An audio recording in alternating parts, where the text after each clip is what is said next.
हमारे माशरे में भी बहुत से लोग ऐसे हैं जिन्हें किसी की इज्जत और तकरीम करने के लिए थोड़ी कोशिश करनी पड़ती है, फिर भी सामने वाला ज़्यादा तकरीम महसूस नहीं करता। बहुत ही सामने मेरे क्या गोल रहे जो हर वक्त मुझे सामने रखना है, ना मैं बुरा मानूं ना बुरा मानने दूं। अपनी इस्लाह का कोई भी प्रोग्राम अपनी नीयत के ठीक करने से होगा, और नीयत अगर ठीक होगी और नीयत अगर खालिस होगी तो दुआ उसका रिजल्ट होगी।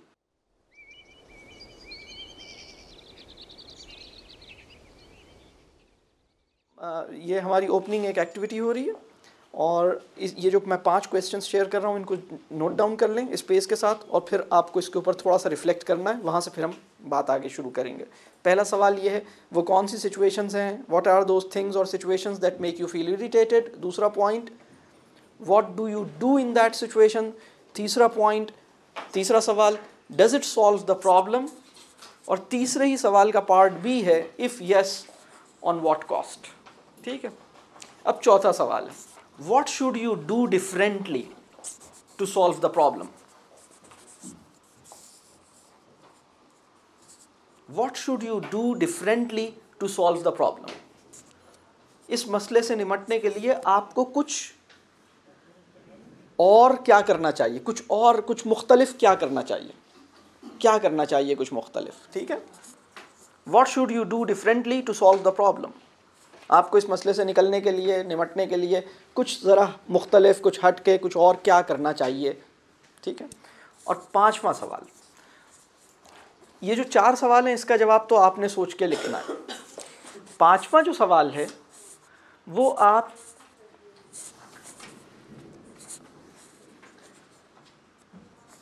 कम से कम ऐसे 2-3 लोगों को जो आपको बहुत अच्छी तरह जानते हों उनको मैसेज करना है। ठीक है। जब आप ये 4 सवाल सॉल्व करेंगे, वो आपके स्पाउस या पेरेंट्स या दोस्त इतनी देर में वो इंशाल्लाह उसका जवाब आपको भेज देंगे। 5वां सवाल ये है,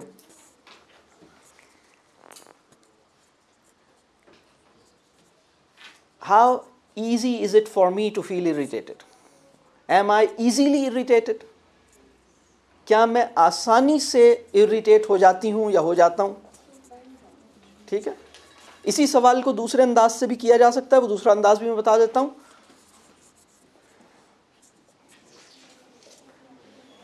how do you rate my temperament. तो ये 5वें सवाल को मैंने 2 अंदाज से पूछा है। 5वां सवाल का पहला अंदाज ये है, एम आई इजीली इरिटेटेड। एक अंदाज ये हो सकता है। दूसरा सवाल ये हो सकता है, how do you rate my temperament. ठीक है। तो ये जो पांचवा ये एक्चुअली 5वें जो सवाल है ना, ये एक्चुअली एक ही बात है जिसको मैं 2 दूसरे अंदाज से पूछ रहा हूँ। ठीक है। तो ये जो 2 बातें, मैंने जो 5वां सवाल है इसको तो फौरन अपने पसंदीदा लोगों को जो आपको अच्छी तरह जानते हैं, आइडियली इसमें स्पाउस या फिर पेरेंट्स या सिबलिंग्स या ऐसा दोस्त जिससे कुछ भी पूछा जा सकता है, कुछ भी बताया जा सकता है, कुछ भी कहा जा सकता है। 2-3 लोगों को ये मैसेज कर दीजिए, उन्हें कहिए कि मैं एक वर्कशॉप में बैठा हूँ और मुझे फौरी तौर पर मुझे ये कहा गया है कि 2-3 लोगों से ये रिस्पांस लूँ, तो मैंने आपको ये रिस्पांस के लिए मैंने आपको ये मैसेज किया। 3 लोगों को ये सवाल फौरी तौर पर SMS कर दें। आप बता दें, I am attending a workshop by Salman Siddiqui on temperament and he is asking us to find out the answer of this question from 3 different people. So I would be grateful if you please respond to my question within next 10-15 minutes. ठीक है। In the meantime, you will have time to attend the first 4 questions. क्या समझ आ रहा है? ये जो अभी हमने काम किया, इस काम से कोई फ़ायदा महसूस हो रहा है? हमारी ज़िंदगी में बहुत ज़रूरी काम और बहुत अहम काम होने से रह जाते हैं, इसलिए कि ज़िंदगी इतना अपने आप को, मतलब हमें इतना मसरूफ़ कर देती है, हम इतने ऑक्यूपाइड होते हैं कि जो वर्थ वाइल थिंकिंग है ना, उसका मौका नहीं मिलता। फ्री टाइम अवेलेबल नहीं है। मेरे ख्याल में इस वक्त जो मॉडर्न सोसाइटी है उसको फ्री टाइम वर्कशॉप में मिलता है, इसके अलावा नहीं मिलता। क्योंकि जब हम वर्कशॉप में आते हैं तो मजबूरन, तकल्लुफ़न, एक सोशल प्रेशर की वजह से मोबाइल फ़ोन को ज़रा बंद करके रखते हैं और लोगों से कहते हैं अभी मुझे तंग नहीं करो, अभी मैं वर्कशॉप अटेंड कर रहा हूँ, और उस वक्त हमें कोई वर्थवाइल क्वेश्चन दे दिया जाता है और फिर हम कहते हैं अच्छा अब तो ये दे दिया है तो अब हमें 15 मिनट में ये सोचना ही सोचना है, तो फिर हम सोचते हैं। अदरवाइज उसका मौका नहीं मिलता, हम गौर नहीं करते। ठीक है, तो आई होप ये जो काम अभी आपने किया इससे आपको फ़ायदा होगा। मतलब ये खुद एक इटसेल्फ एक ऐसी एक्सरसाइज थी जिससे आपको अभी से फ़ायदा होना शुरू हो गया होगा और आप सोच रहे होंगे कि अच्छा ये कुछ सिचुएशंस हैं जिसमें मैं डिस्टर्ब हो जाता हूँ, इरिटेट हो जाता हूँ। बाज़ लोगों की लाइफ में ऐसी सिचुएशंस बहुत ज़्यादा हैं, बाज़ लोगों की लाइफ में ऐसी सिर्फ 2 सिचुएशंस हैं, बाज़ लोगों की लाइफ में इतनी ज़्यादा सिचुएशंस हैं कि वो लिस्ट बढ़े जा रही है। जो पहला क्वेश्चन है उसमें कितने लोग ऐसे हैं जिन्होंने 3 से ज़्यादा सिचुएशंस का लिस्ट में जिक्र किया है?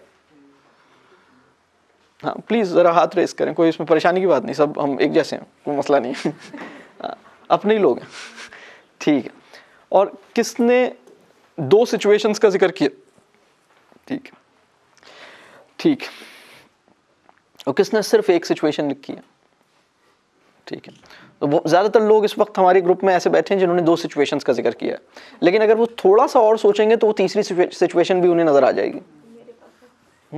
और वो कहेंगे हाँ तीसरी सिचुएशन भी मुझे पता है लेकिन मैं लिख नहीं रहा, स्पेस नहीं थी और थोड़ी सी शर्म आ रही थी, तो मैंने सोचा कि बस 2 ही सिचुएशंस काफ़ी हैं। ठीक है, लेकिन ये जो एक्टिविटी मैंने आपको दी है, ये एक्टिविटी तसल्ली के साथ अपने साथ आराम से करनी है। ये तो मैंने सिर्फ आपको इंट्रोड्यूस किया। ठीक है, इस वर्कशॉप के 3 हिस्से हैं। ठीक है, अब मैं अपनी वर्कशॉप, ये एक ओपनिंग एक्टिविटी थी, अब मैं आ रहा हूँ कि हमें इस वर्कशॉप में क्या काम करेंगे। सबसे पहली चीज़ हम ये करेंगे कि मिजाज कहते किसको हैं, मिजाज से मेरी मुराद क्या है, मिजाज क्या होता है, मिजाज को कैसे डिफ़ाइन करें, ये एक चीज़ है। ये पहली चीज़ है जिसको हम डिस्कस करेंगे। दूसरी बात जिसके ऊपर हम काम करेंगे कि मिजाज पे काम करने की ज़रूरत क्या है, या टेम्परामेंट। अच्छा, टेम्परामेंट को उर्दू में हम कहते हैं मिजाज। ठीक है, जो उर्दू में लफ्ज़ मिजाज है उसके लिए अंग्रेज़ी में 3 लफ्ज़ अवेलेबल हैं, लेकिन मिजाज का मुकम्मल अंग्रेज़ी लफ्ज़ जो कि बहुत सही तौर पर उसकी स्पिरिट को भी कन्वे करे, कोई बहुत सेटिस्फाइंग, मतलब कोई इसका बिल्कुल स्पिरिचुअली इक्विवेलेंट अंग्रेज़ी में ना हमें नज़र नहीं आता। लेकिन जो 3 लफ्ज़ हमें अंग्रेज़ी में मिलते हैं, एक है टेम्परामेंट, एक है एटीट्यूड, एक है मूड। टेम्परामेंट, एटीट्यूड और मूड। और मैं इनमें से टेम्परामेंट को मिजाज का, यानी कह लीजिए मैं अंग्रेज़ी में टेम्परामेंट और उर्दू में मैं इसे मिजाज कह रहा हूँ। ठीक है, तो एक हम इस वर्कशॉप में काम ये करेंगे कि मिजाज होता क्या है और मिजाज पे काम करने की ज़रूरत क्यों पड़ी, ये तो एक बात हो गई। ठीक है, दूसरा पॉइंट हम इसमें जो डिस्कस करेंगे वो ये है कि वो कौन से फैक्टर्स हैं जो हमारे मिजाज या टेम्परामेंट को अफेक्ट करते हैं पॉजिटिवली और नेगेटिवली। ठीक है, और तीसरा काम ये होगा कुछ प्रैक्टिकल सॉल्यूशंस, हम क्या कर सकते हैं। हम में से हर इंसान अपने टेम्परामेंट या मिजाज को बेहतर करने के लिए उसे क्या करना होगा कि इंशाअल्लाह ताला उसका टेम्परामेंट बहुत अच्छा हो जाए। ठीक है, तो टेम्परामेंट क्या है, क्या नहीं है, कैसे डिफ़ाइन होता है और इस पे काम करने की ज़रूरत क्यों है, ये सब पहला हमारा पार्ट है या पहला सवाल है। दूसरा ये है कि फैक्टर्स क्या हैं टेम्परामेंट को डेवलप करने या शेप करने वाले, और तीसरा ये है कि प्रैक्टिकल सॉल्यूशंस क्या हैं। अब हम क्या कर सकते हैं, प्रैक्टिकल वेज कुछ हमें मिलें। ठीक है, इंशाअल्लाह अल्लाह से दुआ करते हैं कि अल्लाह करे कि इस थोड़े से वक्त में अल्लाह हमारे लिए बरकत रख दे, वक्त में हमारे लिए बरकत हो जाए। अल्लाह इस बात पे कादिर हैं कि थोड़े को हमारे लिए काफ़ी कर दें। ठीक है, तो दूसरी बात ये कि ये दुआ कीजिए कि जो भी आज के प्रोग्राम से हमें खैर की बात मिले, जो भी हमें फ़ायदे की बात मिले, वो कम से कम 3 लोगों से शेयर करें। ठीक है, जो कुछ भी गुफ्तगू हो रही है उसकी डिटेल्ड नोट टेकिंग करें। मैं कोई हैंड आउट नहीं दे रहा, मैं ओरली बात करूँगा, कुछ थोड़ा सा बोर्ड पे काम करूँगा, तो आप इसकी नोट टेकिंग कीजिए। कम से कम 3 लोगों से शेयरिंग ज़रूर कीजिएगा, और जो भी काम की बात है उस पर अमल करने का इरादा करें, नियत करें। अल्लाह आपके लिए आसानी करे, आप इस पर अमल कर सकें इंशाअल्लाह। क्योंकि असल वर्कशॉप का हासिल सर्टिफिकेट नहीं होता, असल वर्कशॉप का हासिल ये होता है कि वर्कशॉप के बाद की ज़िंदगी में कोई फ़र्क पड़ जाए। ठीक है, इंशाअल्लाह। तो हम सबसे पहले पॉइंट की तरफ आते हैं। किसे कहते हैं मिजाज?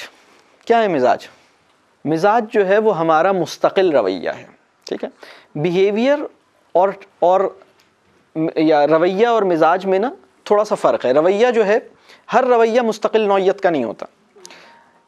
आपने ये बिल्कुल मुमकिन है कि एक आदमी मिजाज का बहुत ख़राब हो लेकिन किसी सिचुएशन में उसका रवैया अच्छा हो, ठीक है। बॉस के साथ, क्लाइंट के साथ, तो वो यानी आप सोचिए हम में से तकरीबन हर आदमी को ये फ़न आता है कि वो बॉस जो दिल से जिसको नापसंद करते हैं उसके सामने मीठी ज़बान इस्तेमाल करते रहते हैं।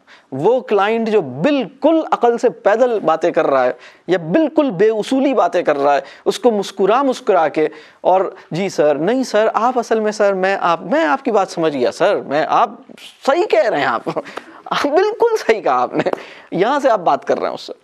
और वो बच्चा जो बड़ी दुआएं मांग के अल्लाह ने आपके आंगन में भेजा है, उसके साथ अजीब तरीके से बात कर रहे हैं। वो बीवी जो आपकी खातिर सब कुछ छोड़ के आ गई है, उससे बात किसी और तरह हो रही है। और वो बॉस जिसको दिल से नापसंद करते हैं, जिसकी 2 नंबरी पे ज़रा सा भी शक नहीं है उसके साथ बहुत अच्छे, मतलब बॉस को राज़ी रखना, क्लाइंट को खुश रखना, ये वाला फ़न हम सबको आ गया। लेकिन अपनों के साथ एक खुश अखलाक़ी या अच्छा मिजाज या अच्छा रवैया, मुस्तकिल अच्छा रवैया, मुस्तकिल अच्छा रवैया, ये जो हमारा मुस्तकिल रवैया है इसको मिजाज कहते हैं। वक्ती रवैया मतलब, तो जिसे हम टेम्परामेंट की बात कर रहे हैं, ये हमारा एक यूं कह लीजिए कि हमारा वो डिफ़ॉल्ट है, हमारा वो बिहेवियर पैटर्न है, हमारा वो regular continuous permanent behaviour pattern है, जिसके लिए आप यानी आपका वो रवैया जो अनइंटेंशनली आपकी शख्सियत का हिस्सा बन गया, जिसके लिए आपको सोचना नहीं पड़ता, जो आपका, हाँ मतलब आप बस ऐसे होते हैं आप। अच्छा, अब जो मज़े की बात है वो ये है कि हमारी ज़िंदगी के ना 2 फेजेस हैं या 2 डोमेन्स हैं। एक है हमारी पर्सनल लाइफ या प्राइवेट लाइफ, और दूसरी है हमारी पब्लिक लाइफ। तो जो हमारी पब्लिक लाइफ है उसमें तो पूरी दुनिया है, लेकिन जो हमारी प्राइवेट लाइफ है उसमें थोड़े से लोग हैं, उसमें गिनती के लोग होते हैं। प्राइवेट लाइफ में बच्चे, शौहर या बीवी, अम्मा अब्बा, बहन भाई, ये हमारी प्राइवेट लाइफ में होते हैं। और किसी का कोई दोस्त थोड़ा सा प्राइवेट लाइफ में आ जाता है। हर दोस्त प्राइवेट लाइफ में नहीं होता, और बहुत से दोस्त प्राइवेट लाइफ में नहीं आते, वो पब्लिक लाइफ ही का एक पार्ट होता है, या वो प्राइवेट और पब्लिक लाइफ के दरमियान में कहीं होते हैं। हमारी जो प्राइवेट लाइफ है, जिसमें हम वो होते हैं जो हम होते हैं, जो बिल्कुल हमारी प्राइवेट लाइफ है, जिसमें कुछ बनने या कुछ दिखने की हम कोशिश नहीं करते। हमारी लाइफ का वो हिस्सा जिसमें हम ये कोशिश नहीं करते कि इनको कैसा लग रहा है, ये क्या सोचेंगे।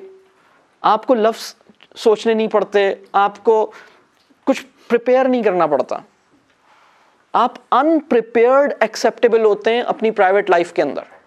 और एक्चुअली इसी तरह होते हैं आप, हुलिये के लिहाज से, गुफ्तगू के लिहाज से, बस जो दिल में आया, जैसा मालूम हुआ वैसा कह दिया। तो वो लोग जो हमारी प्राइवेट लाइफ में हैं, जिनमें हमारे पेरेंट्स, हमारे सिबलिंग्स, हमारा स्पाउस, हमारे बच्चे, ये 4 कैटेगरी के लोग हैं, ये 4 टाइप के लोग हैं। और ये वो लोग हैं जो हमारी प्राइवेट लाइफ में हैं। असल में जो टेम्परामेंट का टेस्ट होता है वो इन्हीं के साथ होता है। और जो बाहर की दुनिया है, इसमें तो बहुत बदमिजाज आदमी भी खुशमिजाज बना हुआ होता है।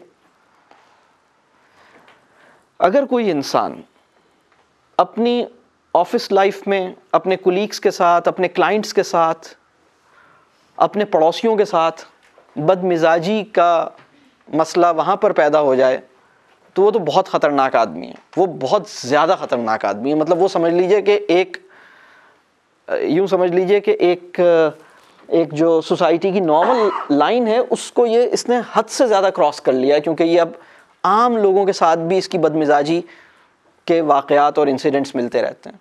लेकिन ये जो 4 कैटेगरीज़ के लोग हैं जो मैंने बताए, पेरेंट्स, सिबलिंग्स, बीवी या स्पाउस और बच्चे, इनके साथ जो आपका रवैया है, ये बहुत मुमकिन है कि एक आदमी की दुनिया वाह वाह करती हो, उसकी खुश मिजाजी, खुश अखलाक़ी, उसकी दुनिया तारीफ़ करती हो, दुनिया का दिल जीत लेता हो, अवाम का दिल दादा हो, ठीक है, लेकिन घर में जो है, घर में लोग जो हैं वो उससे दूर होते हों, डरते हों, तो मिजाज का असल टेस्ट पब्लिक लाइफ में नहीं होता, प्राइवेट लाइफ में होता है। अच्छा, प्राइवेट लाइफ के अंदर भी जो ये 4 किस्म के लोग हैं, मैंने प्राइवेट लाइफ में 4 किस्म के लोग बताए हैं, लेकिन इन 4 किस्म के लोगों की भी ना 2 टाइप्स बन सकती हैं। ये जो 4 किस्म के लोग हैं जो हमारी प्राइवेट लाइफ में हैं, प्राइवेट लाइफ में मैंने आपसे कहा कि आपके पेरेंट्स हैं, प्राइवेट लाइफ के अंदर आपके सिबलिंग्स हैं, बहन भाई, प्राइवेट लाइफ के अंदर आपका स्पाउस है,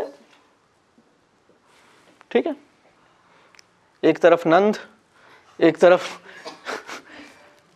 या वो क्या, यानी एक तरफ मेरे बहन भाई हैं, एक तरफ वो है, ठीक है।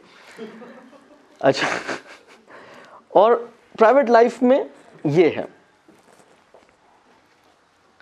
इनकी भी 2 टाइप्स बनती हैं। इनकी 2 टाइप्स कैसे बनती हैं?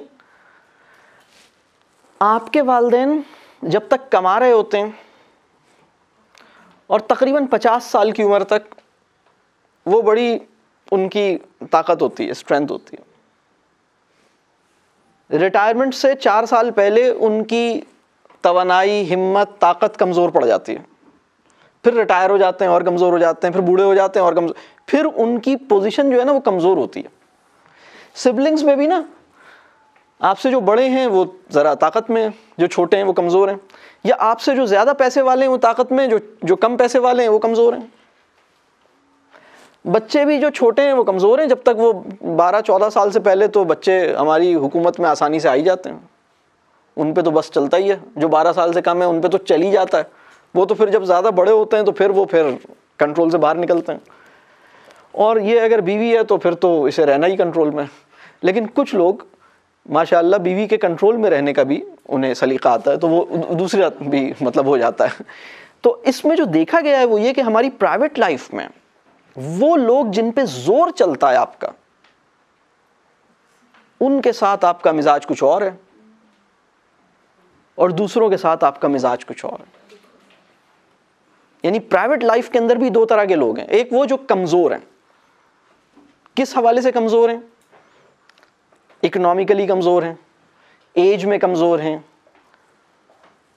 स्टेटस या पोजीशन में कमजोर हैं, उनके साथ हमारा मिजाज कुछ और है। बात वाज़ेह हो रही है? मिजाज जो है वो बहुत बड़ा टेस्ट है। अब एक और चीज़, मिजाज कहते किसको है? मिजाज, जैसे मैंने एक बात कही कि मिजाज जो है वो हमारा मुस्तकिल रवैया, हमारा वो रवैया जिसको हम सोच के नहीं कर रहे होते, जो इंटेंशनल नहीं होता, वो अनइंटेंशनल होता है। अवर अनइंटेंडेड बिहेवियर पैटर्न, ये मिजाज है, ये टेम्परामेंट है, ठीक है। तो मिजाज जो है वो हमारी नफ्सियाती पोजीशन का एक रिफ्लेक्शन है, हमारी साइकोलॉजिकल स्टेट का एक रिफ्लेक्शन है temperament. Temperament is the reflection of your psychological state, ठीक है। और टेम्परामेंट क्या नहीं होता, एक बात और समझ लें, बहुत से लोग मूड और टेम्परामेंट में फ़र्क नहीं कर पाते। मूड टेम्परामेंट नहीं होता, मूड कुछ और चीज़ है, टेम्परामेंट कुछ और चीज़ है। बहुत से लोग मूड अच्छा बना लेने को टेम्परामेंट या मिजाज का अच्छा बना लेना समझते हैं। बहुत से लोग कहते हैं कि मतलब किसी दिन वो बहुत अच्छे मूड में थे तो उन्होंने सोचा कि मैंने शायद अपना मिजाज अच्छा कर लिया। नहीं जनाब, आपका मूड अच्छा हुआ, आपका मिजाज अच्छा नहीं हुआ। आप एक दिन बहुत अच्छे मूड में थी या थे, तो मूड एक और चीज़ होती है। मूड क्या चीज़ होती है और मिजाज क्या चीज़ होती है? मूड जो है वो हमारी जो बायोलॉजिकल स्टेट है, मूड के अंदर सबसे ज़्यादा जो चीज़ें इन्वॉल्व हैं, हमारी जो फिज़िकल स्टेट है, मूड जो है ना वो उसकी बेसिस पर पैदा होता है। मिसाल के तौर पर कुछ लोगों का मूड जब पेट में कुछ ना हो तो उनका मूड कुछ और होता है। बच्चे का मूड भी कुछ और होता है जब उसे भूख लग रही होती है। आप 1.5 साल के बच्चे को अगर उसे भूख लग रही है तो उसका मूड कुछ और है, अगर उसे नींद आ रही है तो उसका मूड कुछ और है। प्रॉब्लम ये नहीं है कि 1.5 साल के बच्चे को जब भूख लग रही हो तो उसका मूड कुछ और है, प्रॉब्लम ये है कि उसके अब्बा जान जो 42 साल के हैं उनका भी मूड कुछ और है जब उन्हें भूख लग रही है, और उनकी अम्मा जान उनका भी मूड कुछ और है जब उन्हें भूख लग रही है। यानी हमारी फिजिकल स्टेट हमारे मूड में ट्रांसलेट हो जाती है। कमज़ोर आदमी की फिजिकल स्टेट उसके मूड में ट्रांसलेट हो जाती है। बड़ा आदमी, मजबूत आदमी, खुद आगाह इंसान, इसके लिए मैं अंग्रेजी में लफ्ज़ बोल रहा हूँ सेल्फ अवेयर इंडिविजुअल, वो क्या करता है कि अपनी फिजिकल स्टेट को अपने मूड में झलकने नहीं देता। बात समझ आ रही है? यानी एक साहब के सर में दर्द हो रहा है, उसके नतीजे में उनका मूड खराब है। एक साहब को नज़ला हो रहा है, उसके नतीजे में उनका मूड खराब है। एक साहब को भूख लग रही है, उसके नतीजे में उनका मूड खराब है। एक साहब को चोट लगी हुई है, बीमार हैं, उसके नतीजे में उनका मूड खराब है। आप रमज़ान के महीने में अफ्तार से थोड़ी देर पहले इंसानी माशरे की हालत आपने मुलाहिज़ा फरमाई है? असर और मगरिब के दरमियान कुछ लोग बाकायदा ये बोलते हैं, मेरे सामने नहीं आना, मैं रोज़े से हूँ, मुझसे ज़्यादा बात नहीं करना, मैं रोज़े से हूँ। आपने कभी इस तरह का जुमला सुना है लोगों से? यानी इसका मतलब ये है कि मैं अपने वजूद की बंदगी इस तरह कर रहा हूँ जिससे मैं अपने वजूद और अपने नफ्स को काबू में नहीं रख सका हूँ। यानी अपने नफ्स को काबू में किए बगैर बंदगी का कोई वर्जन मैंने क्रिएट कर रखा है। मैं हालत रोज़ा से हूँ। बात वाज़ेह हो रही है? मेरा नफ्स मेरे काबू में नहीं है और मैं अपने आप को बंदगी में शुमार करता हूँ। कमाल है, मतलब बात वाज़ेह हो रही है? तो इसका मतलब यह कि जो फिजिकल स्टेट है, हमारी जो फिजिकल स्टेट है, ठीक है, नींद पूरी नहीं हुई, भूख लग रही है, कोई और प्रॉब्लम है, कोई बीमारी है, नज़ला है, ज़ुकाम है, दर्द है, सर में दर्द है, कोई और मसला है, हमारी जो फिजिकल स्टेट है ये हमारे मूड में ट्रांसलेट हो जाती है। इसका ताल्लुक मिजाज से नहीं होता। एक बदमिजाज इंसान अच्छे मूड में हो सकता है। मैं बस शुरू में चाह रहा हूँ कि कुछ लफ्ज़ों की ना बहुत क्लैरिटी हमें मिल जाए, यानी मैं उसके लिए थोड़ी सी एक बात करूँगा, फिर मैं आगे आ जाऊँगा इंशाल्लाह। तो मूड और मिजाज को मैं डिस्टिंग्विश करना चाह रहा हूँ, ठीक है? तो मूड क्या चीज़ है? मूड ये चीज़ है कि मूड जो है वो हमारी फिजिकल स्टेट की बेसिस पर तैयार होता है, क्रिएट होता है। वो एक पीरियड होता है जिससे आप गुजर रहे होते हैं, ठीक है? तो मूड पे असरअंदाज होने वाली एक और बहुत बड़ी फोर्स जो है वो हमारे हार्मोनल एक्टिविटी होती है। हमारे हार्मोनल फंक्शंस भी हमारे मूड पे असरअंदाज होते हैं। अगर कोई हार्मोनल इम्बैलेंस हो जाए तो भी मूड ख़राब रहता है, ठीक है? हाँ, मूड स्विंग्स की एक वजह हमारे हार्मोनल कभी कभी किसी हार्मोनल एक्टिविटी या इशू की वजह से भी हमारे मूड पे असर पड़ता है, हमारे मिजाज पे असर नहीं पड़ता। लेकिन वो इंसान जो अपने आप से वाकिफ़ है, वो इंसान जो अपने नफ्स को अपने काबू में करने की ख्वाहिश और फ़िक्र रखता है, वो इंसान जो अपनी ये इखलाक़ी और उसूली और ईमानी ज़िम्मेदारी तस्लीम करता है कि मेरी ये ज़िम्मेदारी है, रब्बे करीम ने मुझे इसलिए नहीं भेजा कि मैं अपने से कमज़ोर लोगों को अपने काबू में रखूं, रब्बे करीम ने मुझे इसलिए इस दुनिया में भेजा है ताकि मैं अपने नफ्स को अपने काबू में करूं। तस्खीर मरीख से ज़्यादा तस्खीर नफ्स की उसे फ़िक्र होती है, ठीक है? इसकी फ़िक्र में वो अपने नफ्स के बारे में जानता है, ठीक है? तो वो इंसान है जो मुख्तलिफ सिचुएशंस में, रोज़े की हालत में या जागने की वजह से या बीमारी की वजह से या हार्मोनल इम्बैलेंस की वजह से अपने आप को किसी तौर पर संभाले रखता है। बात क्लियर हो रही है? आपको कुछ लोग ऐसे मिले होंगे जिनको अगर चोट लग जाए या ज़ख्मी हो जाए या बीमार हो जाए, उस वक्त उनका मूड बहुत ख़राब हो जाता है। आपने देखा है? उनकी वो कैफियत होती है कि उनका जो तीमारदार है वो बड़ा मुश्किल में होता है, क्योंकि ये तो बस सुनाए जा रहे हैं, पता नहीं किस मूड में। बात क्लियर हो रही है? तो मूड एक अलग चीज़ है, मिजाज एक अलग चीज़ है। मूड का अच्छा बना लेना मिजाज का संवर जाना नहीं होता, ठीक है? मूड को ठीक रखने की कोशिशें अलग होनी चाहिए, वो भी हमें करनी चाहिए कि मैं अपनी फिजिकल स्टेट को ठीक रखूं ताकि मेरा मूड अंदर से भी सही रहे और अपने मिजाज को भी ठीक रखूं। ये बात क्लियर हो रही है? अच्छा, ये कैसे पता लगेगा कि आपका मिजाज अच्छा है या बुरा है? इसका एक बहुत आसान सा, बहुत ही सिंपल सा क्राइटेरिया, बहुत ही सिंपल सा क्राइटेरिया, वो इंसान जिसकी प्रेजेंस आपके लिए इंजॉयबल है, और जिसकी प्रेजेंस में आप सिक्योर फील करते हैं और रिस्पेक्टेड फील करते हैं, उस इंसान का मिजाज अच्छा है। आई रिपीट, 3 क्वालिटीज मैंने बताई। वो इंसान जिसकी प्रेजेंस आपके लिए एंजॉयबल है, जिसकी प्रेजेंस में आप सिक्योर फील करते हैं और अपनी सेल्फ और रिस्पेक्टेड फील करते हैं। You feel secure, you feel respected and his और her presence is enjoyable for you. इसका मतलब यह कि उस इंसान का मिजाज कमाल का है, बेहतरीन है। यह काम जितना कम होता है, मिसाल के तौर पर एक बंदा है जिसकी प्रेजेंस आपके लिए एंजॉयबल तो नहीं है और कोई बहुत रिस्पेक्टेड भी नहीं फील कर रहा, लेकिन इंसल्टेड भी फील नहीं कर रहा, और इनसिक्योर भी नहीं फील कर रहे। सिक्योर इनसिक्योर की कोई ऐसी बात नहीं है, कंफर्टेबल भी नहीं है लेकिन अनकंफर्टेबल भी नहीं है, तो ये भी ठीक है, ये दरमियान में। लेकिन वो इंसान जिसके लिए इन तीनों में से कोई भी चीज नीचे गिर जाए, बात वाज़ेह हो रही है? अनकंफर्टेबल हो रहा हूं, इनसिक्योर फील कर रहा हूं, डिसरिस्पेक्टेड फील कर रहा हूं, बात क्लियर हो रही? ये वो इंसान है जिसका मिजाज तकलीफदेह है, खराब है, बैड मिजाज, बुरा मिजाज, बद मिजाज। तो ये बात समझ आ रही है? खुश मिजाजी, बद मिजाजी, दरमियान की लाइन, और इसको गेज करने वाले जो फैक्टर्स हैं, ये बात समझ आ रही है? यानी ये एक्चुअली फैक्टर्स नहीं, ये तो इंडिकेटर्स हैं, मिजाज के इंडिकेटर्स हैं। बिल्कुल टेस्ट है, आप लिटमस टेस्ट है ना, किसी का भी मिजाज इस बेसिस पे सामने आएगा। ये बात क्लियर हो रही है? तो ये बात मैंने की कि मूड क्या है, मिजाज क्या है, मिजाज को कैसे डिफाइन किया जाएगा, ये तो मैंने अभी सिर्फ इतनी बात की। दूसरी बात जो मैं करना चाह रहा था, मिजाज पे काम करने की ज़रूरत हमें क्यों है? ठीक है, अगर मैं ये पूछूं कि मिजाज को पे काम करने की ज़रूरत क्यों है, तो आपके जहन में क्या आएगा?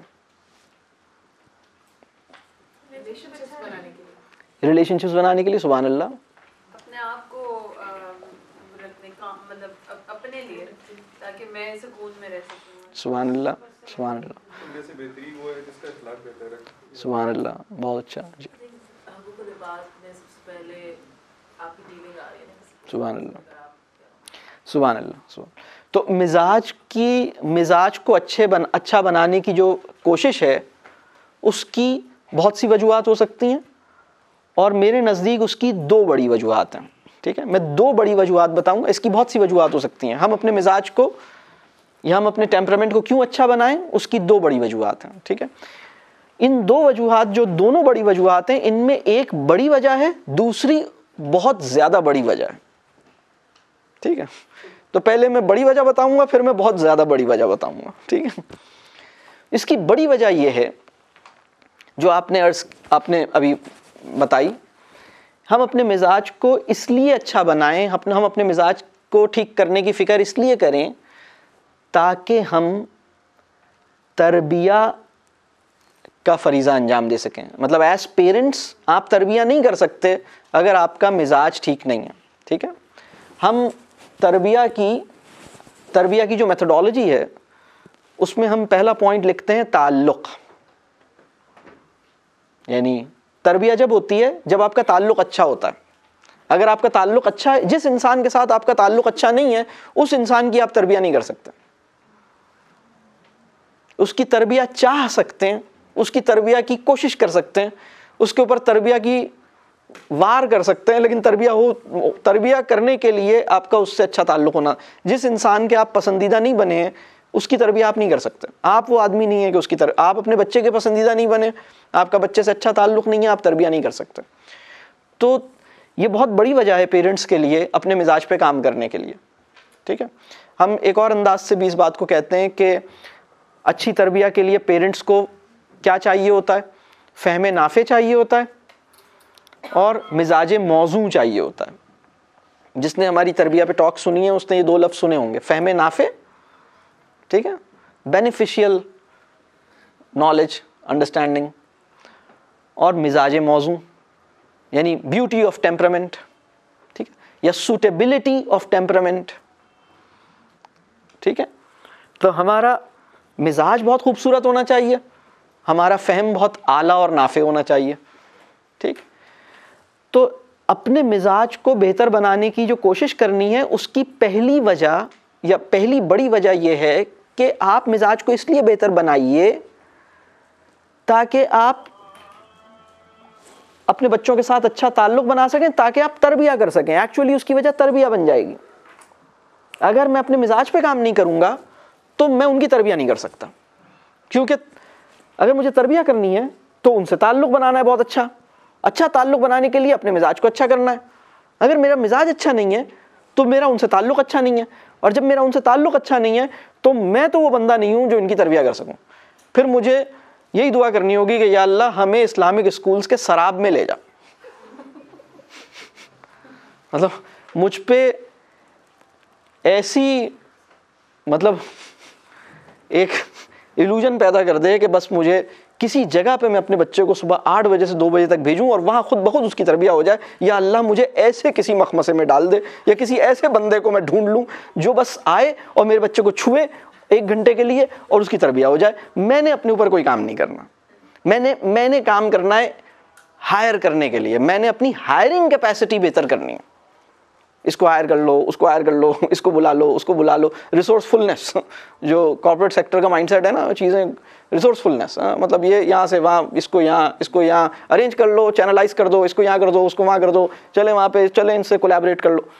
कमाल है यार, मजाक चल रहा है। मतलब अपने मिजाज पे काम करना होगा। सबसे बड़ी वजह यह है कि हम तरबिया करना चाहते हैं, उसके लिए हमें ताल्लुक़ बेहतर करना होगा। ताल्लुक़ के लिए अपने मिजाज को बेहतर करना होगा। ये पहली बड़ी वजह।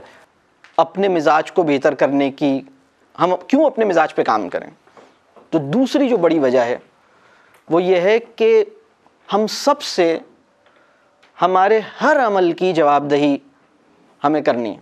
मतलब हमसे पूछा जाएगा, और हम अपने मिजाज, अपने रवैये, अपने अमल, अपने जो हमने बोला, जो हमने दिखाया, हर चीज़ के बारे में हमसे सवाल होगा या नहीं होगा। एक दिन हमें हमारी पूरी लाइफ एक वीडियो की तरह दिखाई जाएगी। ये कर रहे थे भाई, पूरा दिन ये चल रहा था, पूरा लाइफ ये हुआ है, पूरी लाइफ हमारी ऐसे सामने बिछा दी जाएगी ना, पूरी लाइफ। तो उसमें हमें पता लगेगा कि हो, मैं तो फंस गया अपने मिजाज की वजह से। बात क्लियर हो रही है? और इसके ऊपर बहुत ज़्यादा मतलब अगर आप एक्सप्लोर करेंगे तो आपको पता लगेगा कि मिजाज की ख़राबी की वजह से कितने बढ़िया लोग एक टोटल फेलियर की तरफ चले जाएंगे। मतलब समझ लें नुकसान ही नुकसान होगा। तो ये ज़्यादा मतलब उनकी तरबिया की फ़िक्र भी बड़ी वजह है, लेकिन उससे ज़्यादा बड़ी वजह तो अपनी निजात की फ़िक्र है ना। क्या ख्याल? तो ये दो बहुत बड़ी रीज़न्स हैं जिस पर हमें अपने मिजाज को ठीक करने की फ़िक्र हमारे अंदर होनी चाहिए। अब तक हमने ये बात की कि मिजाज क्या होता है, क्या नहीं होता, मिजाज को कैसे डिफ़ाइन करें और मिजाज पे काम करने की वजह क्या है, क्यों करें मिजाज पे काम। ठीक है, ये पॉइंट पूरा क्लियर हो गया अल्हम्दुलिल्लाह। 3 पॉइंट्स मैंने ये कहा था कि मैं ये जो पूरी वर्कशॉप है इसमें एक्चुअली 3 ही सेगमेंट्स आप कह सकते हैं। पहला ये था मिजाज क्या है, क्यों करें काम, क्या है, क्या, ये वाली बात हो गई अल्हम्दुलिल्लाह। दूसरा है फैक्टर्स ऑफ टेम्परामेंट। एक चीज़ है जी हाँ, कि मिजाज अच्छा होना चाहिए। उसके लिए अगर मिजाज अच्छा होगा तो आपकी तरबियत होगी, आपकी तरबियत होगी तो आप तरबियत कर सकते हैं। सुभान अल्लाह। मेरा ये पहले आना चाहिए। अच्छा मैं बताता हूँ। मिजाज को ठीक करने की फ़िक्र जो है और मिजाज को ठीक करने का जो प्रोसेस है उसको हम कहेंगे तज़किया, अपना तज़किया।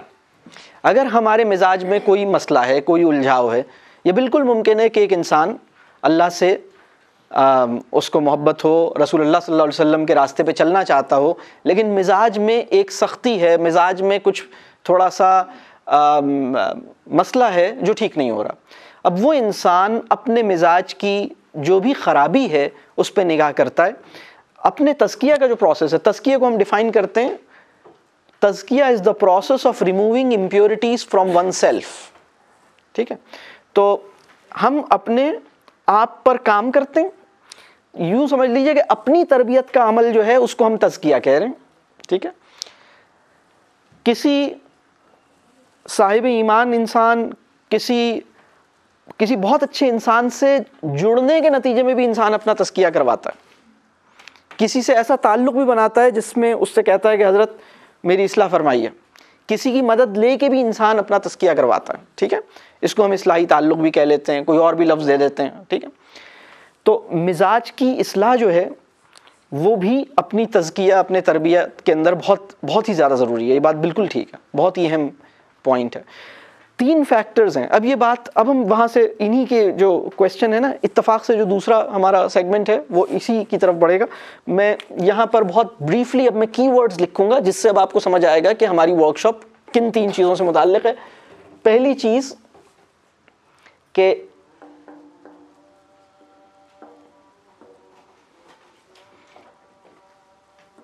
टेम्परामेंट, व्हाट, क्या है और क्यों, इस पे काम क्यों करना है, ठीक है। दूसरी बात, फैक्टर्स कौन से हैं, और तीसरा काम प्रैक्टिकल सजेशंस क्या हैं, ठीक है। मैंने आपको जो सबसे पहली एक्टिविटी दी है वो ये, इसमें से एक काम दिया है। ये जो मैं प्रैक्टिकल सजेशंस में जाऊंगा तो मैं आपको कई प्रैक्टिकल एक्टिविटीज़ भी दूंगा, कई मशवरे दूंगा, कुछ काम दूंगा कि अपने मिजाज पे कैसे काम किया जाए, ठीक है। तो जो सबसे पहली एक्टिविटी थी 5 सवाल वाली, समझिए कि वो इसमें से जो इसमें मुझे कई सारी चीज़ें शेयर करनी है इंशाअल्लाह, अल्लाह वक्त में बरकत दे और अल्लाह आसान करे, हम इंशाअल्लाह शेयर करेंगे, कोशिश होगी। तो उसमें से एक चीज़ मैंने स्टार्टिंग में आपको दी है ताकि वो ज़रा सोच भी ज़रा सी चलना शुरू हो और कुछ हमें एक प्रैक्टिकल एक ज़रा सी डायरेक्शन भी मिले। बात क्लियर हो रही है? अब मैं इस पे आता हूँ, ठीक है। हम ये काम अल्हम्दुलिल्लाह कर चुके हैं, अब मैं इस पे बात कर रहा हूँ। कुल 3 फैक्टर्स हैं जो सबसे बुनियादी फैक्टर्स हैं जो मेरे मिजाज को अच्छा बनाएंगे, ठीक है, या ख़राब बना सकते हैं। उनका ना होना, या मैं अच्छे मिजाज के 3 फैक्टर्स शेयर कर रहा हूँ, यानी अच्छे टेम्परामेंट या अच्छे मिजाज के पीछे जो 3 बड़े फैक्टर्स हैं मैं उनकी बात कर रहा हूँ अब, ठीक है। सबसे पहला जो फैक्टर है उसका नाम है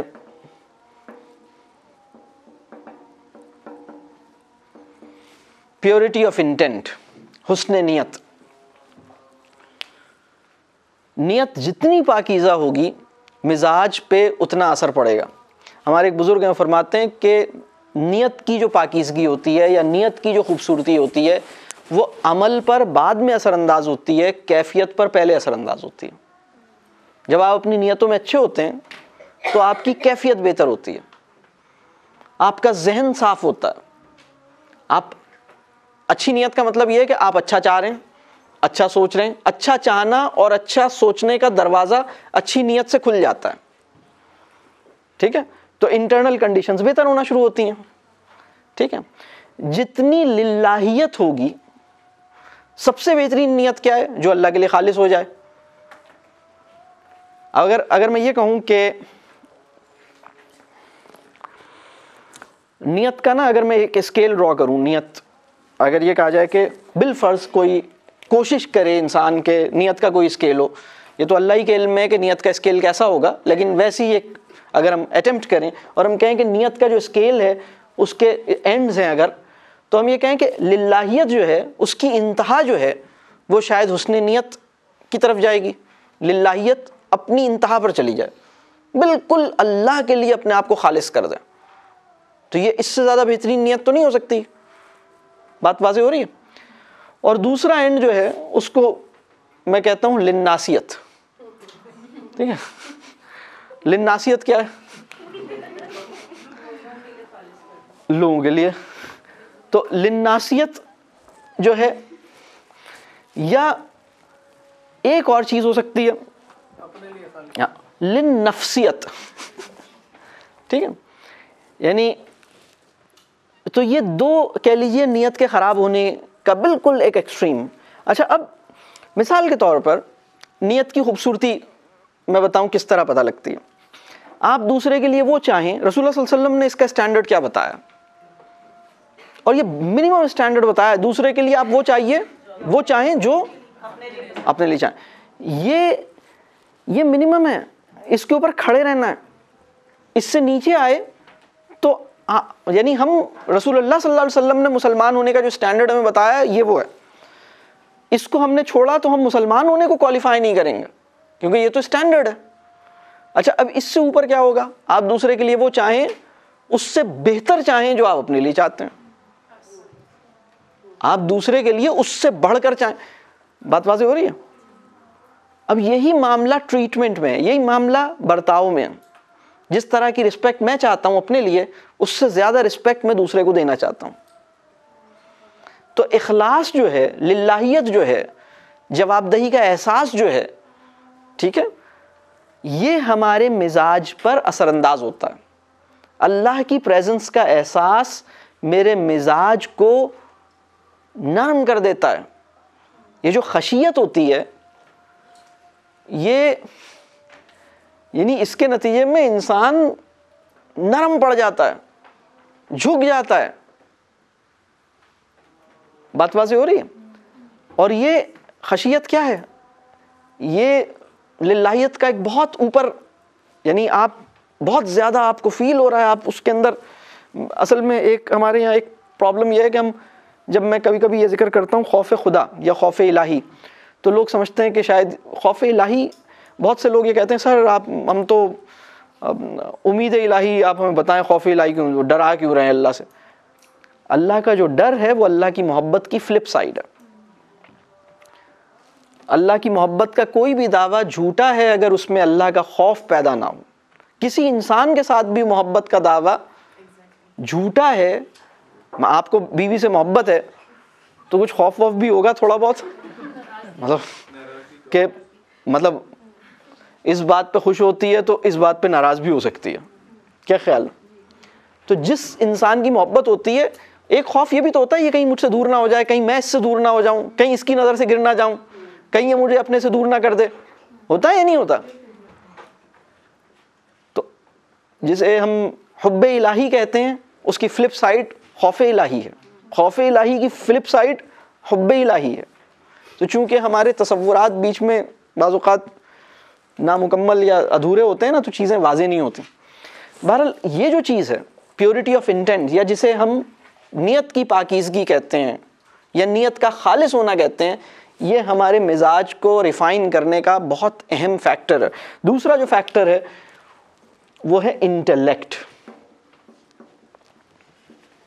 इंटेलेक्ट, इसको हम ख़ास अरबिक या कुरान की इस्तिलाह में अक़ल, और आम इस्तिलाह में जो हम अपनी उर्दू ज़बान में बात करते हैं, शऊर। ठीक है?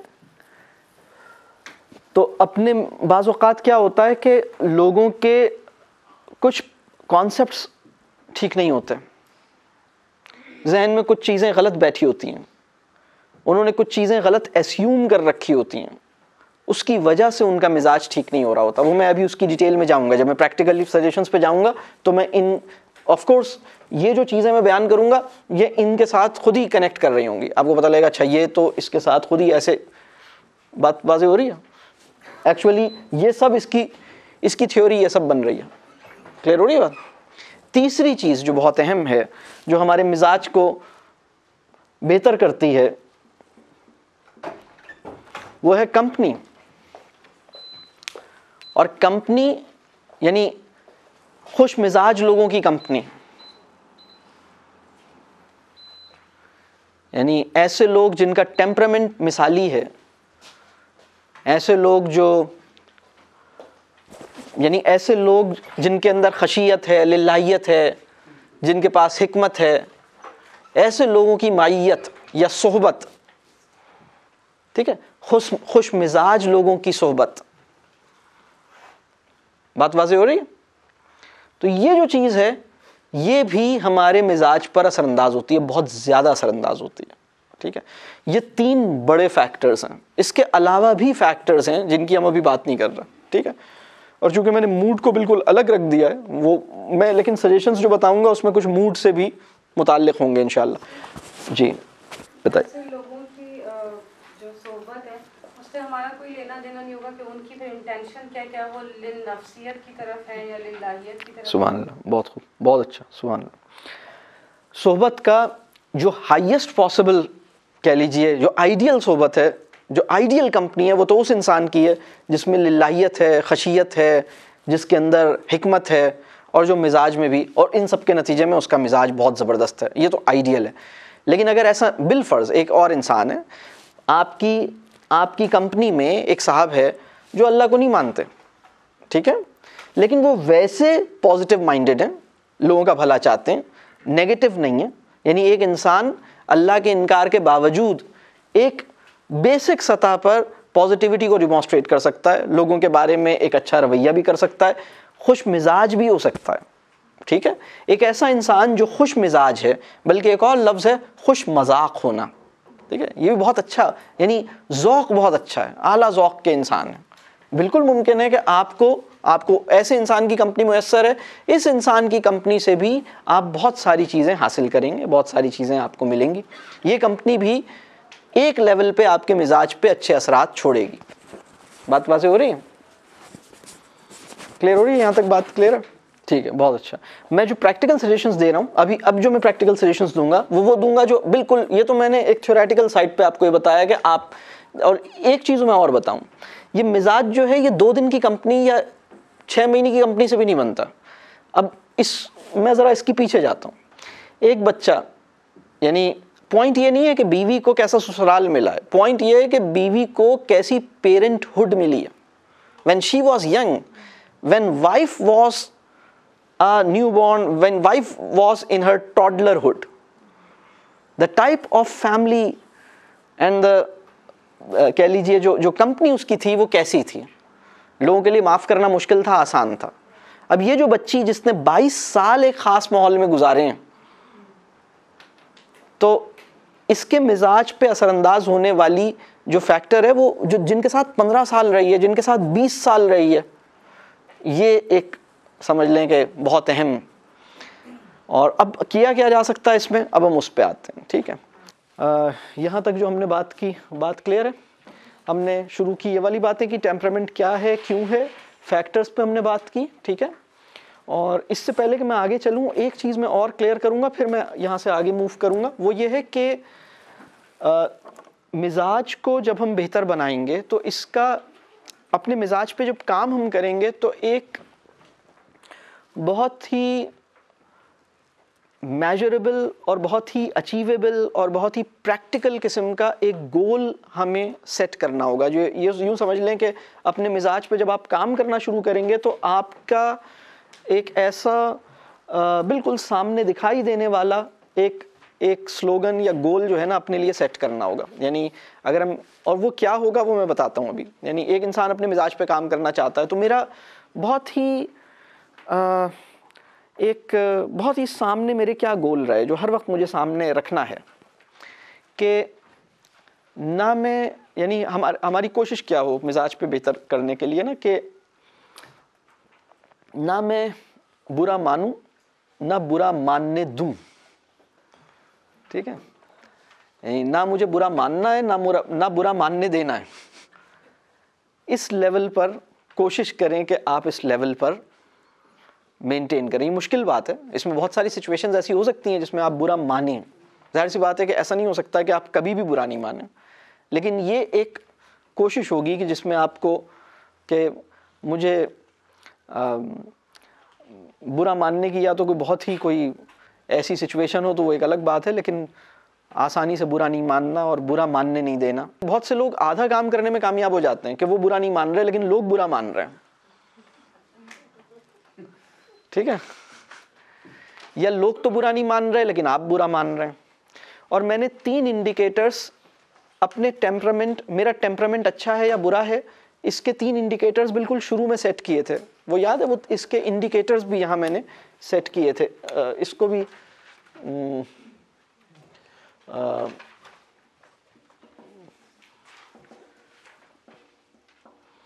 याद है 3 इंडिकेटर्स क्या थे, क्या क्या थे?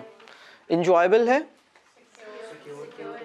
सिक्योर फील करता है, रिस्पेक्टेड फील करता है।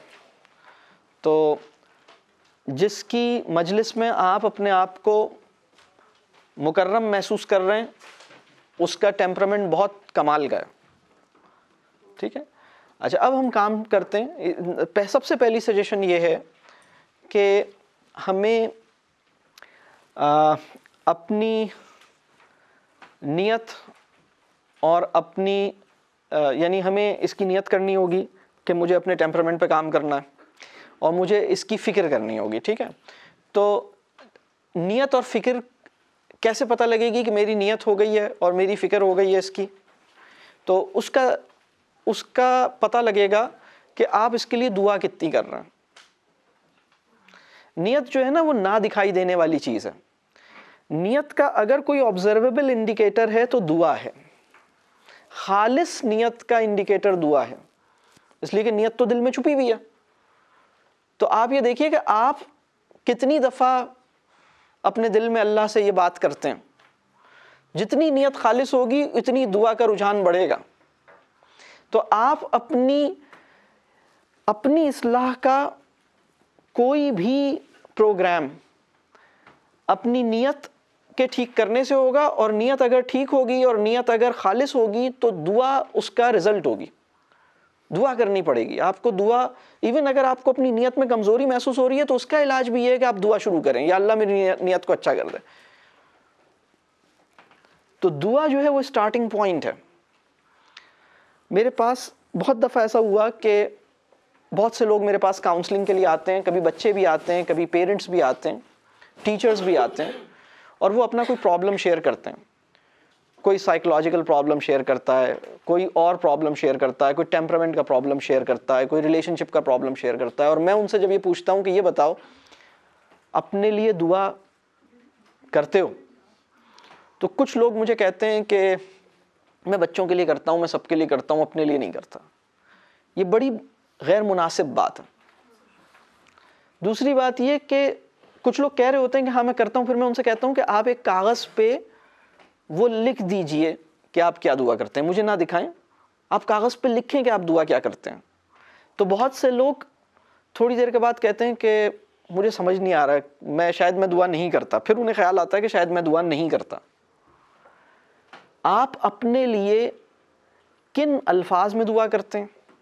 असल में हमारे नफ्स का एक कह लीजिए मसला ये है कि जब इसे मुखातिब करके कोई बात कही जाती है तो ये कम सुनता है, और जब किसी और को मुखातिब करके कुछ कहा जाता है जिसमें मेरा जिक्र आ रहा हो उसको ये ज़्यादा सुनता है।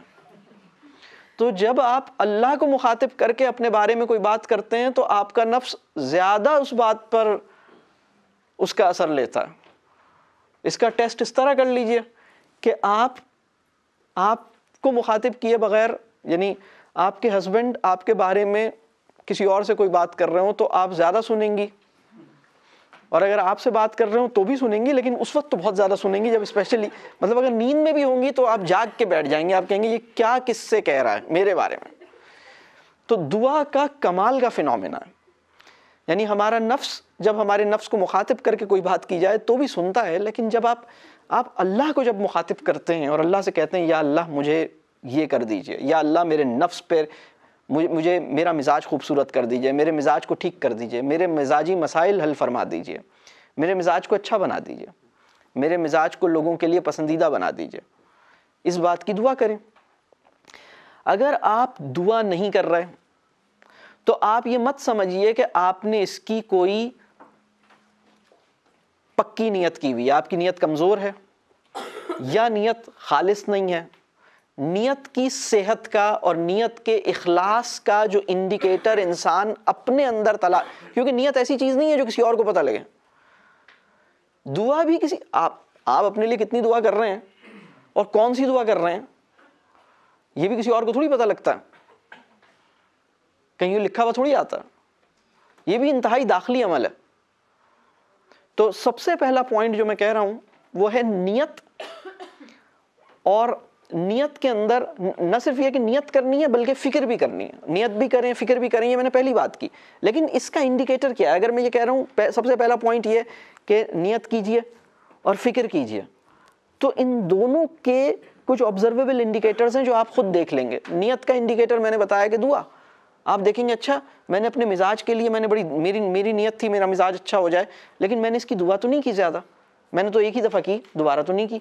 आपको याद रहेगा कि आप इसकी, अगर आपको फ़िक्र भी बहुत है ना तो आपकी दुआ बढ़ जाएगी, क्योंकि आपको इसकी फ़िक्र है। और ये बिल्कुल इसको कोई और ऑब्जर्व नहीं कर सकता सिवाय आपके। बात क्लियर हो रही है?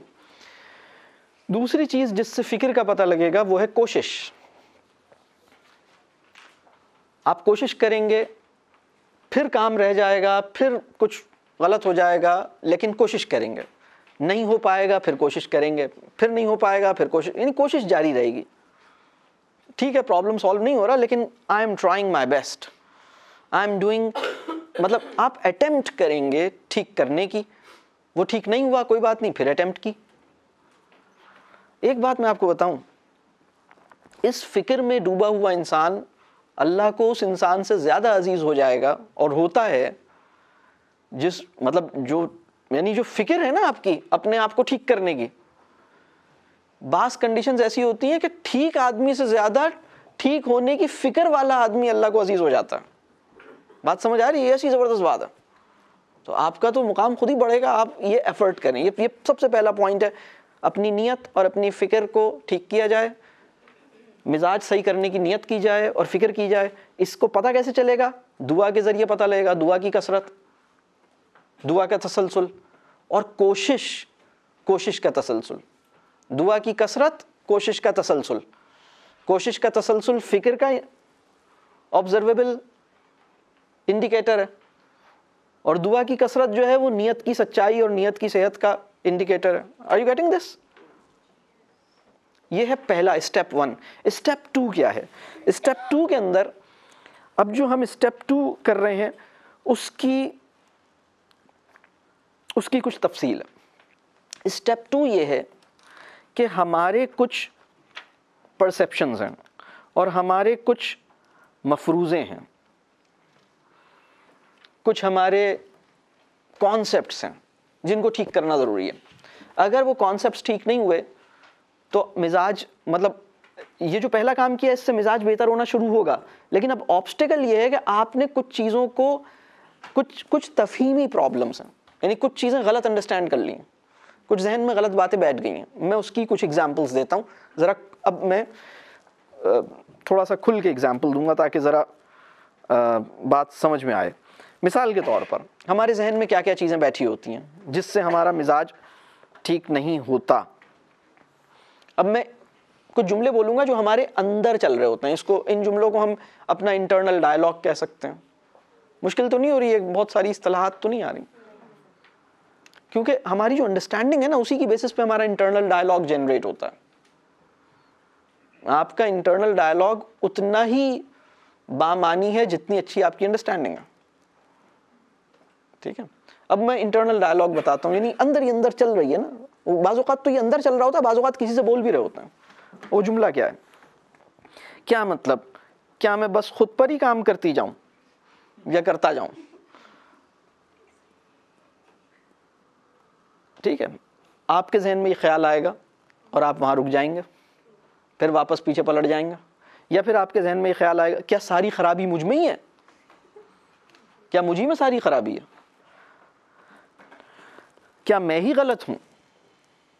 क्योंकि हमारी सोसाइटी में बहुत सारी हमारे जहन का कुछ प्रॉब्लम है जिसके नतीजे में एक इंसान अपने ऊपर काम करने से पीछे हट जाता है। सबसे मुश्किल काम है अपने ऊपर काम करना, सबसे मुश्किल काम है। एकदम आप गिव अप करते हैं, आप एकदम निकलते हैं। ठीक है, क्या मतलब सारी खराबी मुझ में ही है? क्या आप मुझे ही कहते हैं?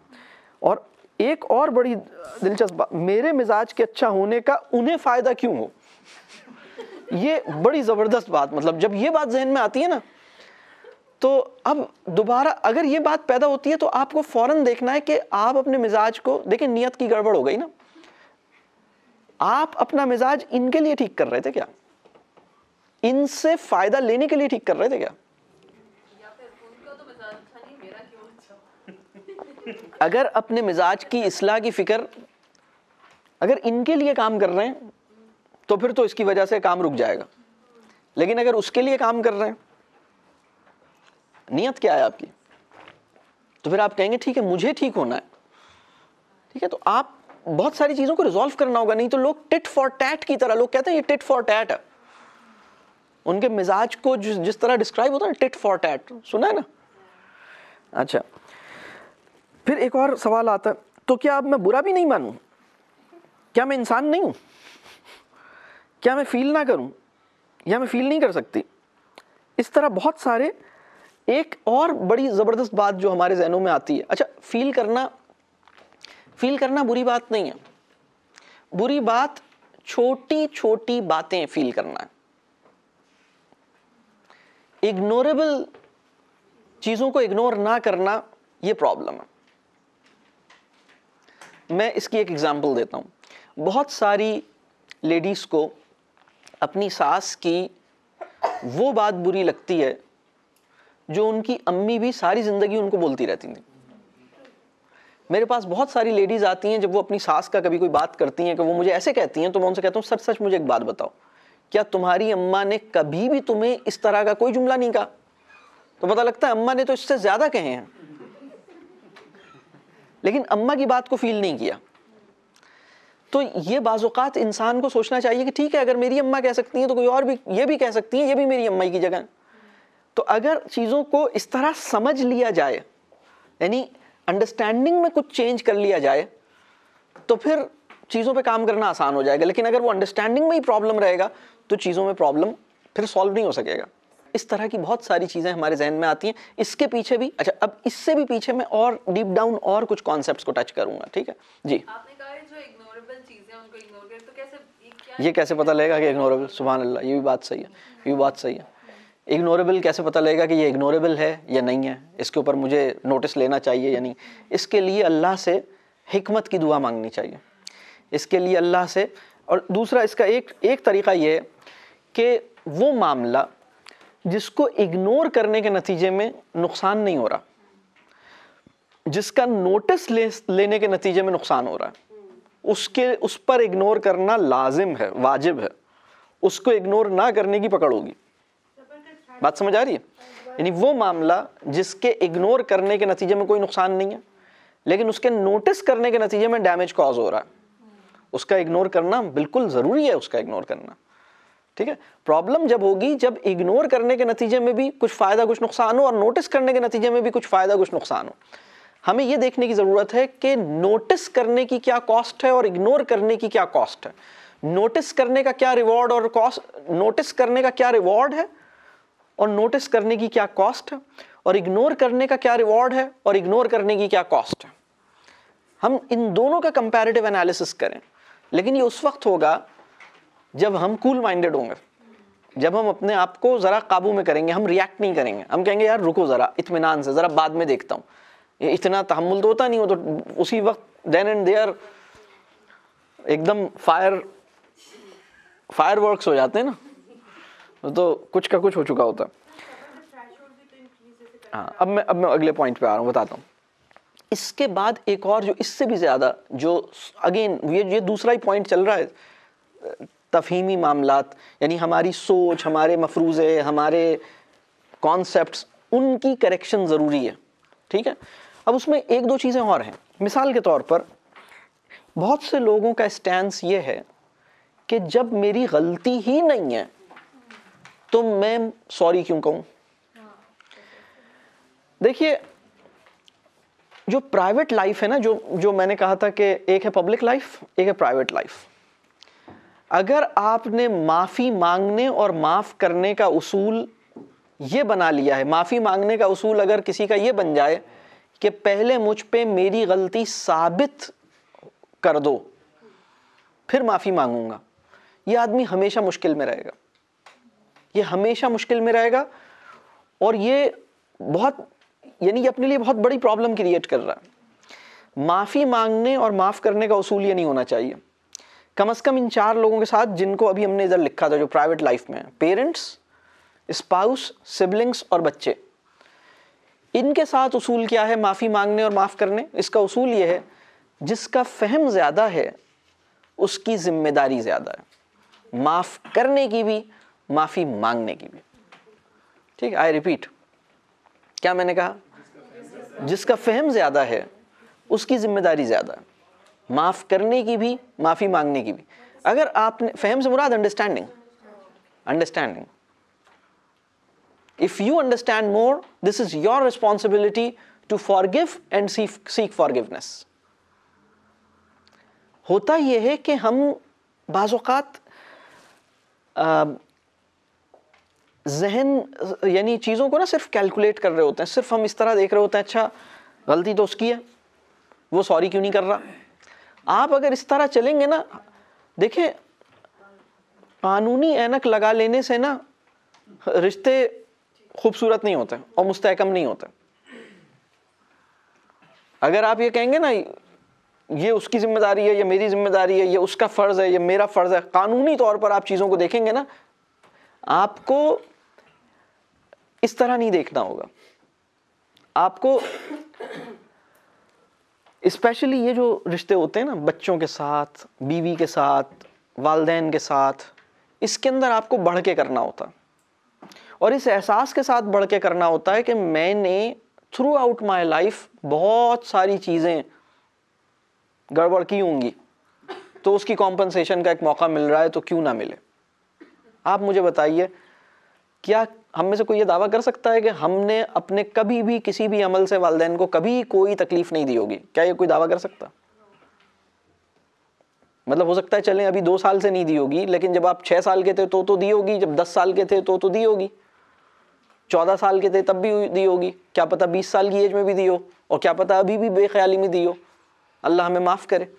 तो अगर कभी कोई मैटर है जिसके अंदर आपको एक मौका मिल रहा है कि आप इसको छोड़ दें, आप आगे बढ़ के उसको माफ़ कर दें, आप दरगुजर कर दें, तो उस मौके को हमें इस्तेमाल में लाना चाहिए। यही बात बच्चों के साथ और बीवी के साथ और शौहर के साथ ताल्लुक़ में भी है।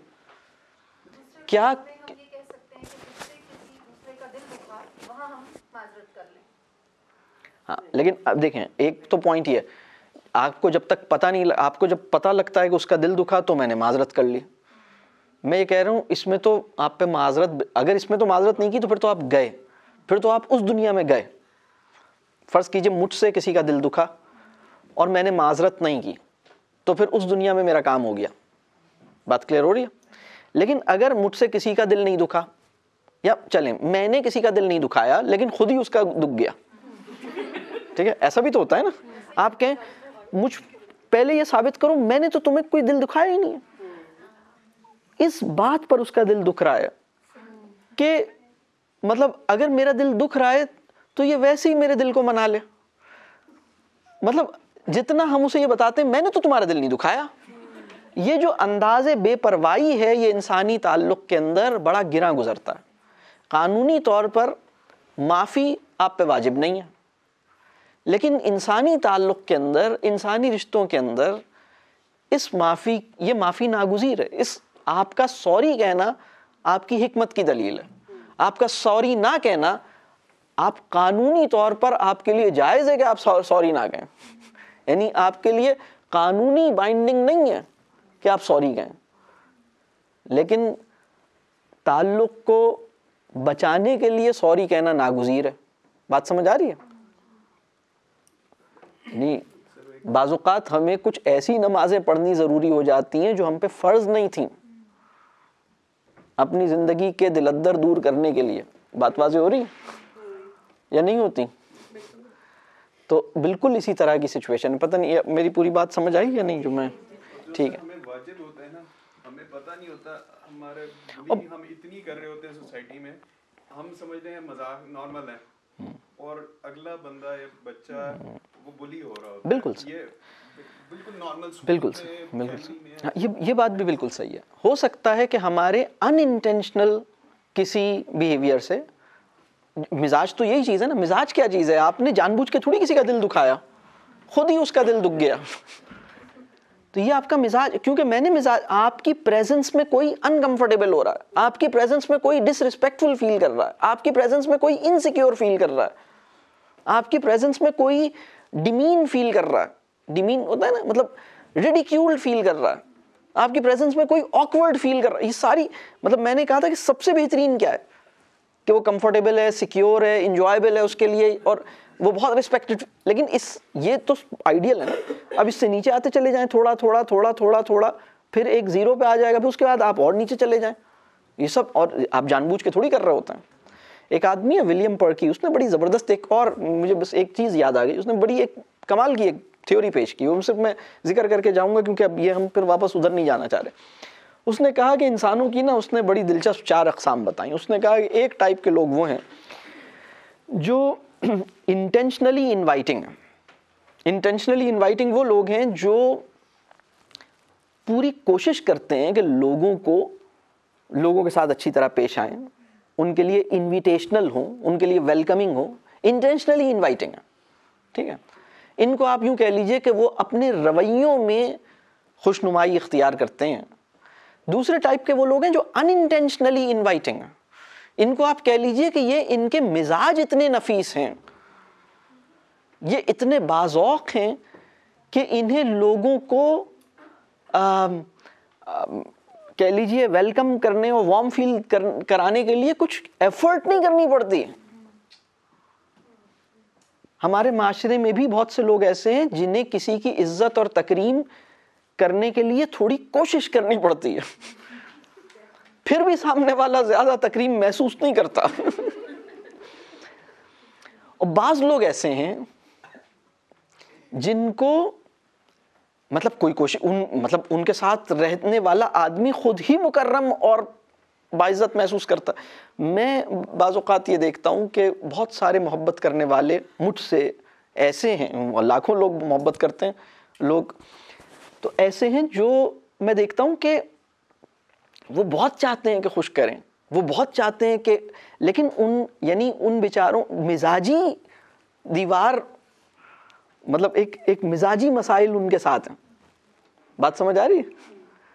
यानी बाज़ औक़ात जब ये मिजाजी मसाइल शदीद हो जाएं तो इंसान अपने महबूब की भी दिलरुबाई का फरीज़ा नहीं निभा पाता, नहीं अंजाम दे पाता। मेरी बात समझ आ रही है?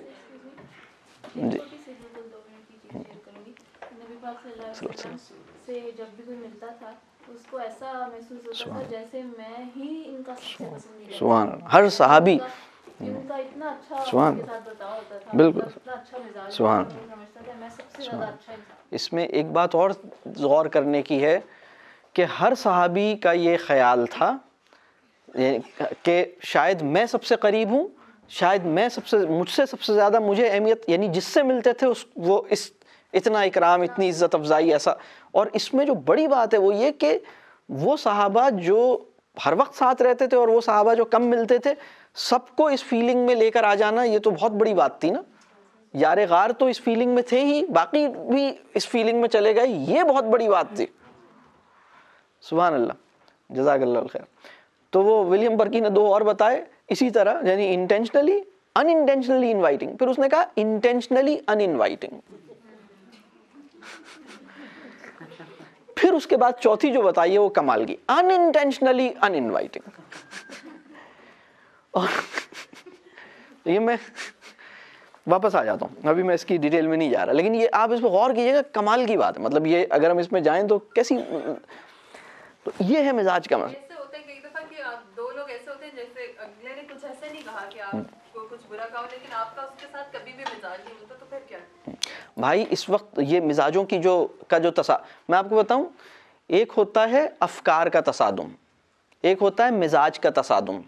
अगर मिजाजी इख्तलाफ हो तो नुक्ता नज़र का इत्तफाक भी बहस के अंदर तसादुम बर्पा करने के लिए काफ़ी है। यानी मैं अपनी ज़िंदगी में ऐसे मार के मुशाहिदा कर चुका हूँ, यानी 2 आदमी बैठकर ऐसा मालूम होता है कि लड़ रहे हैं, जब गौर किया तो पता लगा एक ही बात कर रहे हैं, लेकिन मिजाजी इख्तलाफ की वजह से दोनों ये साबित करना चाह रहे हैं कि ये बात मैं कर रहा हूँ, दूसरा कह रहा है नहीं मैं कर रहा हूँ, बात दोनों एक ही कर रहे हैं। यानी हम तो ये ख्वाहिश करते हैं ना कि इख्तलाफ एहतराम के साथ हो सके। इस वक्त हमारा माशरा इत्तफाक एहतराम के साथ नहीं कर पा रहा।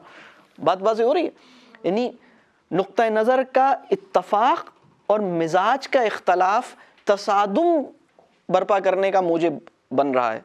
पूरी बात वाज़ेह हो रही है, ये सिचुएशन है। अब वो बोलेगा यार दोनों एक ही बात कर रहे हो, लेकिन तुम लड़ क्यों रहे हो, तुम दोनों एक ही बात कर रहे हो यार, ये सिचुएशन पैदा हो जाती है। अच्छा, अब हम आगे चलते हैं। जो मैंने ये वाली बात की, ये सेकंड पॉइंट जिसके अंदर मैंने कहा कि अपने तफहीम, अपनी अंडरस्टैंडिंग, कॉन्सेप्ट, इसको रिव्यू करें। अब इसमें 2-3 बातें मैं अब आपको मजीद ऐड कर रहा हूँ। वो वाली जो बात थी ना, जब मेरी गलती नहीं तो मैं माफ़ी क्यों मांगूँ, ये अपने जहन से निकाल दें। ताल्लुकात को खूबसूरत बनाने, ताल्लुकात को गहरा करने, ताल्लुकात को अच्छा बनाने, ठीक है, इसके लिए ज़रूरी है कि आपकी जो है वो आप बढ़कर आप माफ़ करें। गलती उसकी है, माफ़ी आप मांग रहे हैं, यानी आपको किसी तरह से अपनी गलती समझ में नहीं आई, लेकिन माफ़ी में पहल आपने कर दी। ऐसा इंसान आपको बनने की कोशिश करनी है। आपने बहुत जहन लगाया कि मुझसे क्या ख़ता हुई है, कोई समझ में तो नहीं आया कि मुझ पे मेरी ख़ता वाज़े तो नहीं है, लेकिन कह लीजिए कि खातिर ताल्लुक़ के लिए मैंने मतलब for the rescue of relationship आपने आगे बढ़े, आपने सॉरी कहा, आपने माफ़ी की, आपने गले लगाया, जो आपसे कर सकते हैं आपने आगे बढ़ गए। What is ego? यहाँ पर ईगो आ जाती है। सुभान अल्लाह, सुभान अल्लाह, बहुत खूब, बहुत खूब। ईगो और खुदी में ये जो हम ईगो, उर्दू में एक लफ्ज़ है खुदी। कभी कभी अंग्रेज़ी ज़बान का एक प्रॉब्लम यह है कि बाज़ तसव्वुरात जिनका तहज़ीब साथ नहीं देती ना, वहाँ लफ्ज़ ईजाद नहीं होता, ठीक है। तो अब ये मसला खुदी जिस भी इंसान की होगी, वो उसको सेल्फलेस बनाएगी अगले मरहले पे, ठीक है। यानी बेलौसी खुदी का जौहर है, ठीक है। वो इंसान जो अपने आप को कुछ समझता है और बेलौसी की स्पिरिट उसकी बढ़ती है, ये खुदी है। बेलौसी कहते हैं सेल्फलेसनेस, ठीक है। यानी अपने आप को ऐसा समझना जिसके नतीजे में बेलौसी की स्पिरिट बढ़ रही है, दैट इज खुदी, दैट इज जायज़। लेकिन अपने आप को ऐसा समझना जिसमें बेलौसी की कैपेसिटी या सेल्फलेसनेस की कैपेसिटी ख़त्म हो रही है, ये वो नाजायज़ ईगो है। खुदी के लिए अंग्रेज़ी में जो लफ्ज़ है वो ईगो ही इस्तेमाल होता है, तो हम इसे गुड ईगो और बैड ईगो कह सकते हैं। खुदी को हम गुड ईगो कह सकते हैं। अना जिसको हम कह रहे थे कि वो जो झूठी जो फिरौन के अंदर थी या किसी भी इंसान के अंदर हो सकती है, वो हम उसे नेगेटिव ईगो कह सकते हैं, बैड ईगो कह सकते हैं, ठीक है। बेसिकली यहीं पर तो प्रॉब्लम आती है ना कि मैं क्यों माफ करूं, मैं क्यों माफ, मेरी गलती तो मेरी है नहीं, why should I do it. तो वो बहुत स्ट्रांग होती है, उसको कैसे खत्म करें? हाँ, तो बस इंशाल्लाह इसकी दुआ करें, कोशिश करें। ये बहुत अच्छा क्वेश्चन है। लेकिन जब ये एहसास पैदा हो जाएगा ना, जब ताल्लुक़ आपके लिए इम्पोर्टेंट हो जाएगा, तो फिर आप ये काम करेंगे इंशाल्लाह। देखिए, माफ़ी मांग ली आपने, बेसिक लेवल पे रिलेशनशिप तक पहुंचा लिया, लेकिन अगर आपकी नीयत ये है कि वो सॉरी इसलिए करे ताकि वो रियलाइज़ करे उसकी मिस्टेक है, ताकि वो दोबारा इसको ना करे इन द लॉन्गर रन, फिर हम उसको कैसे, अब हम तो यही चाहेंगे कि वो सॉरी करे। असल में होता ये है, इंसानी ताल्लुक़ के अंदर किसी के इख्तियार पर असरअंदाज होने की डायरेक्ट कोशिश जो है वो ताल्लुक़ को ख़राब कर देती है।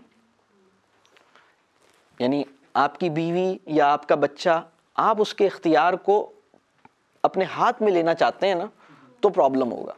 आप उसके इख्तियार को टच नहीं करें, आप उसके फ़हम को बेहतर करें। आप उससे ये मैटर डिस्कस नहीं करें कि देखो उसूलन तो तुम्हें मांगनी चाहिए थी, लेकिन देखो तुमने नहीं मांगी, मैंने मांग ली, देखो इस दफ़ा भी मैंने ही मांगी। डोंट डू दिस, ठीक है। इसको मैं कहता हूँ कि कॉन्वर्सेशंस को, दो तरह की कॉन्वर्सेशंस हैं। एक है इशू सेंटर्ड कॉन्वर्सेशन, एक है प्रिंसिपल सेंटर्ड कॉन्वर्सेशन, ठीक है। बजाय इसके कि हम ये डिस्कस करें कि गलती किसकी थी और तुमने क्यों नहीं मांगी माफ़ी और मैं ही हर दफ़ा क्यों मांग रहा हूँ, इन बातों को छोड़ दें। और ये जो बात है ना कि आपने सोचा कि वो ये करे, उसके इख्तियार को, यानी हम उसके इख्तियार, देखें यूँ समझ लें, हम अपने बिलव्ड वंस के इख्तियार को इन्फ्लुएंस ज़्यादा करते हैं, उसके फ़हम को नर्चर कम करते हैं। मैं आपसे कह रहा हूँ कि उसके फ़हम पे काम करें, उसकी अंडरस्टैंडिंग पे काम करें।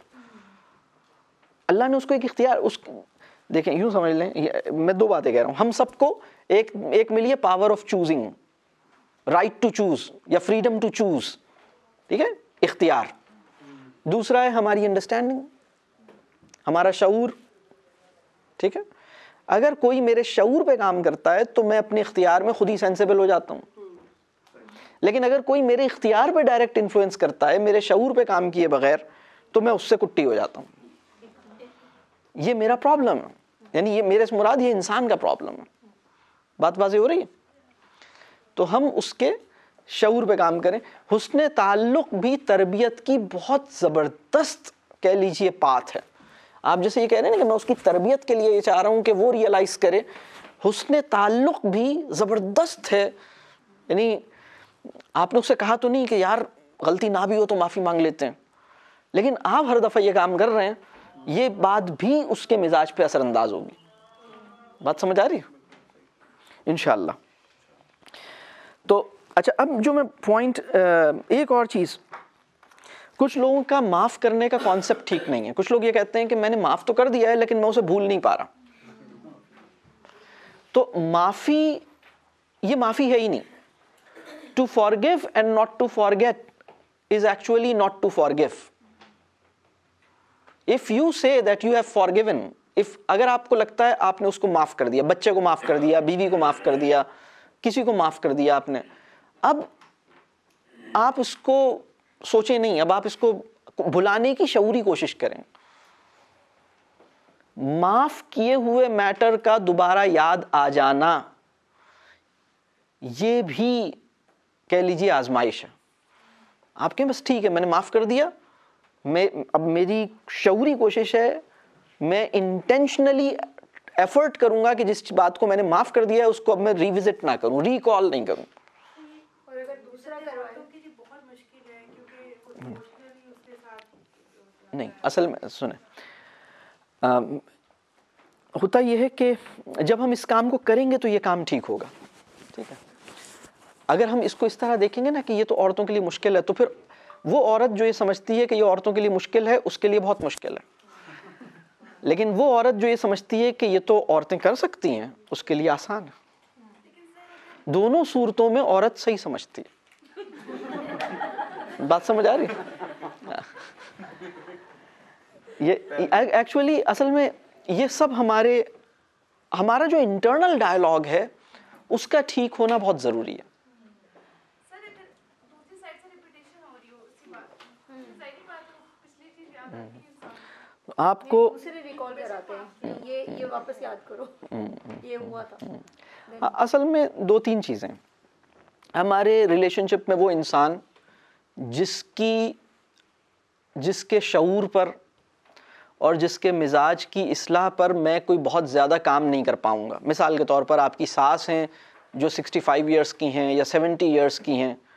अब आप अगर उनकी किसी बात से इरिटेट हो रही हैं, लेकिन एक और वही बात आपकी एक बहन करती है, ठीक है ना, आपको ये देखना होगा कि वो कौन इंसान है। If you can not do anything about it, आपको यानी असबाब की साइंस ये बता रही है। देखें, हम तो असबाब की साइंस के अंदर देखेंगे, असबाब हम देखेंगे ओके इसमें मैं कुछ कर सकता हूँ, नहीं कर सकता। वो मामलात जिनमें मैं कुछ नहीं कर सकता उनमें नोटिस लेने, उन मामलात का तो हमारा उसूल ये होना चाहिए कि वो मामला जिसमें मैं कुछ नहीं कर सकता उसको जितनी जल्दी रिजॉल्व करके ख़त्म करके आगे बढ़ जाऊँ उतना बेहतर है। लेकिन अगर मैं उसको नोटिस लेता हूँ, उसको फील करता हूँ, तो मामला ख़राब होगा। मुझे ये देखना है कि क्या फील करने से, जो मैंने सबसे पहली एक्सरसाइज कराई, बात समझ आ रही है, सबसे पहली एक्टिविटी मैंने ये वाली कराई, वो एक्टिविटी आपको बहुत कुछ सिखाएगी। ये एक्टिविटी बैकड्रॉप में काम करेगी। जो मैं ये बात कर रहा हूँ आपको पीछे से कनेक्ट करें तो आपको पता लगेगा अच्छा ये तो मैं क्या कर रहा हूँ। तो आप ये उसूल बनाइए कि वो मैटर जिसका नोटिस लेने से फ़ायदा है उसका नोटिस लीजिए, जिसका इग्नोर, बाज़ मामलात ऐसे हैं जिसका इग्नोर करना हिकमत है, बाज़ मामलात ऐसे हैं जिसका नोटिस लेना हिकमत है।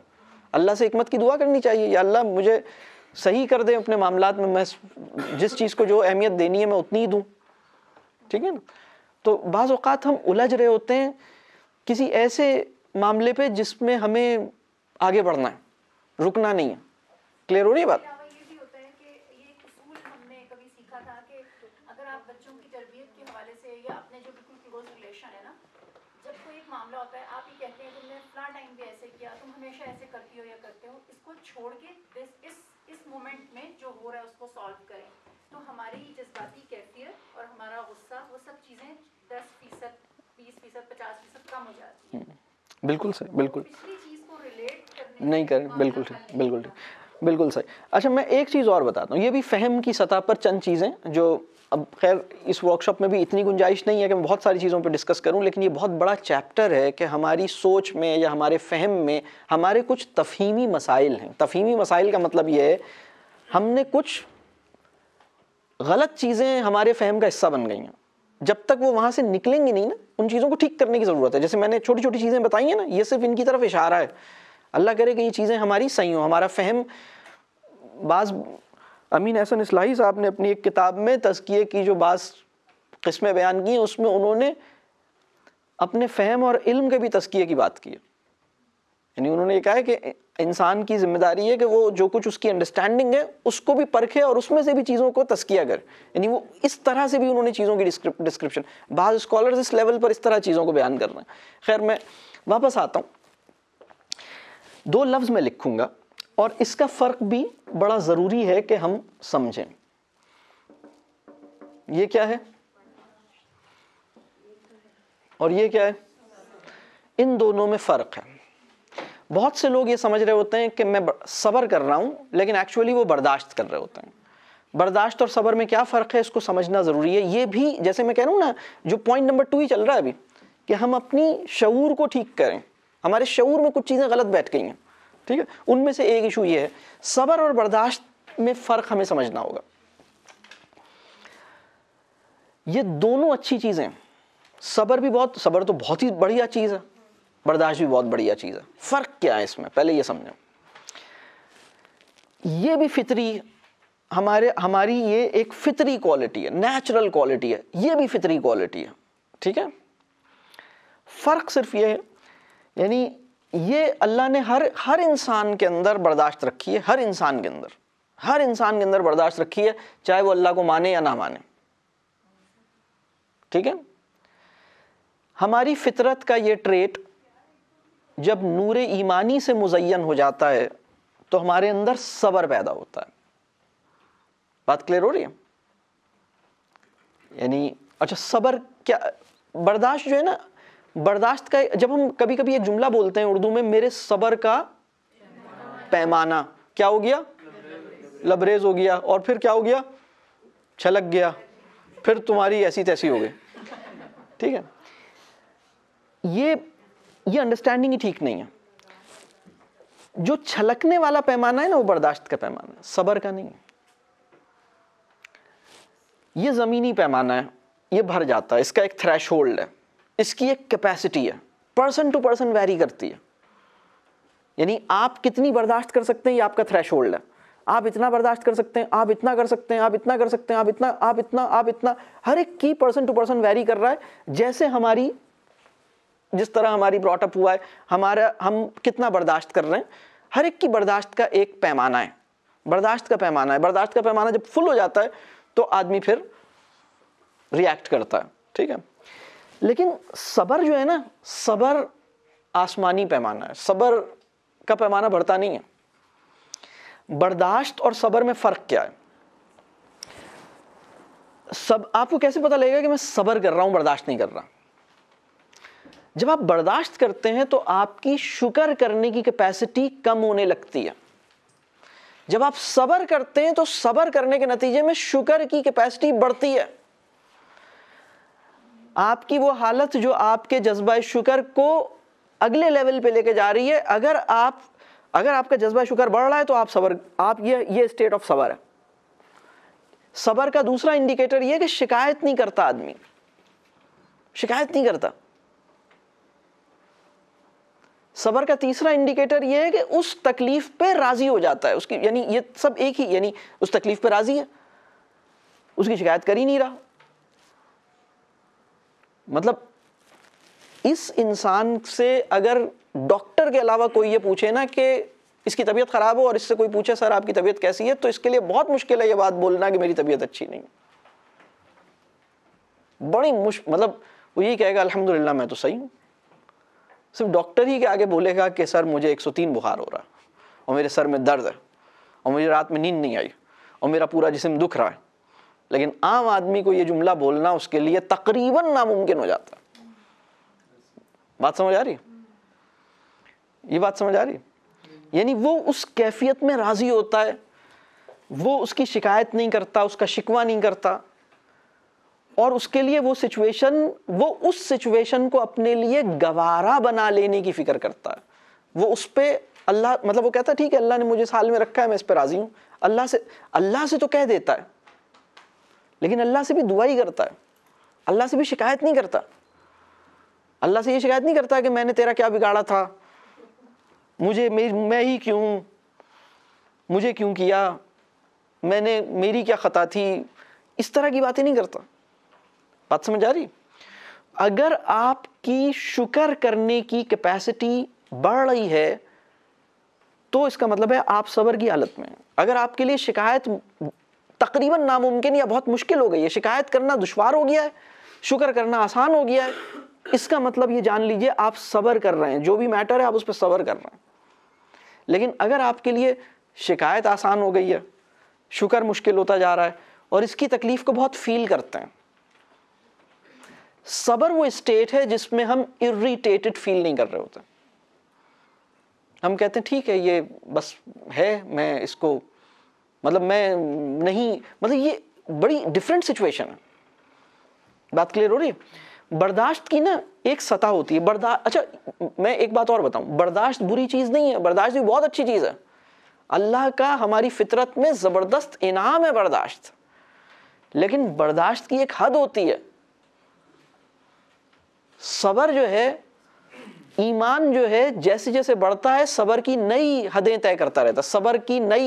सब्र का जो स्टैंडर्ड है ना वो ईमान बढ़ाता रहता। ये बड़ी जबरदस्त सिचुएशन है। तो हमें और जिसको हमें ना अपने ऊपर काम करने की जरूरत है। ये सारे कॉन्सेप्ट जब हमारे ठीक होते हैं तो फिर मामलात चीजें ठीक होती हैं। इसी तरह एक और चीज़ है, बहुत से लोग ये समझते हैं कि शुक्र करना जैसे है ना, लोग समझते हैं कि अल्हम्दुलिल्लाह बोलना शुक्र करना, यानी आप शुक्र नहीं करते हो? कहें नहीं मैं तो अल्हम्दुलिल्लाह की पूरी तस्बीह पढ़ता हूँ, 100 टाइम्स अल्हम्दुलिल्लाह हर नमाज के बाद पढ़ लेता हूँ। तो कलमा शुक्र और शुक्र एक चीज़ नहीं होती। शुक्र एक स्टेट का नाम है, कलमा शुक्र वर्ड है जिसके कुछ सिलेबल्स हैं, एक फोनेटिक कह लीजिए, एक आपने अल्हम्दुलिल्लाह अल्हम्दुलिल्लाह अल्हम्दुलिल्लाह आप बोल रहे हैं। शुक्र का मतलब, शुक्र जो है ना एक स्टेट है, और शुक्र का सबसे बड़ा इंडिकेटर क्या है? किसी इंसान को आप देखें और वो खुश मालूम हो, मतलब देखने से खुश नजर आए, वो इंसान जो ये कह रहा है कि सर मैं शुक्र तो करती हूँ या करता हूँ लेकिन मैं खुश नहीं हूँ, तो इसका मतलब है शुक्र नहीं है, ये नाशुक्री है। शुक्र ये है कि आप खुश रहने की कोशिश करें, खुश नज़र आएं, मुतमईन हो जाएं, ठीक है? तो इसके लिए अपने ऊपर काम करना पड़ता है।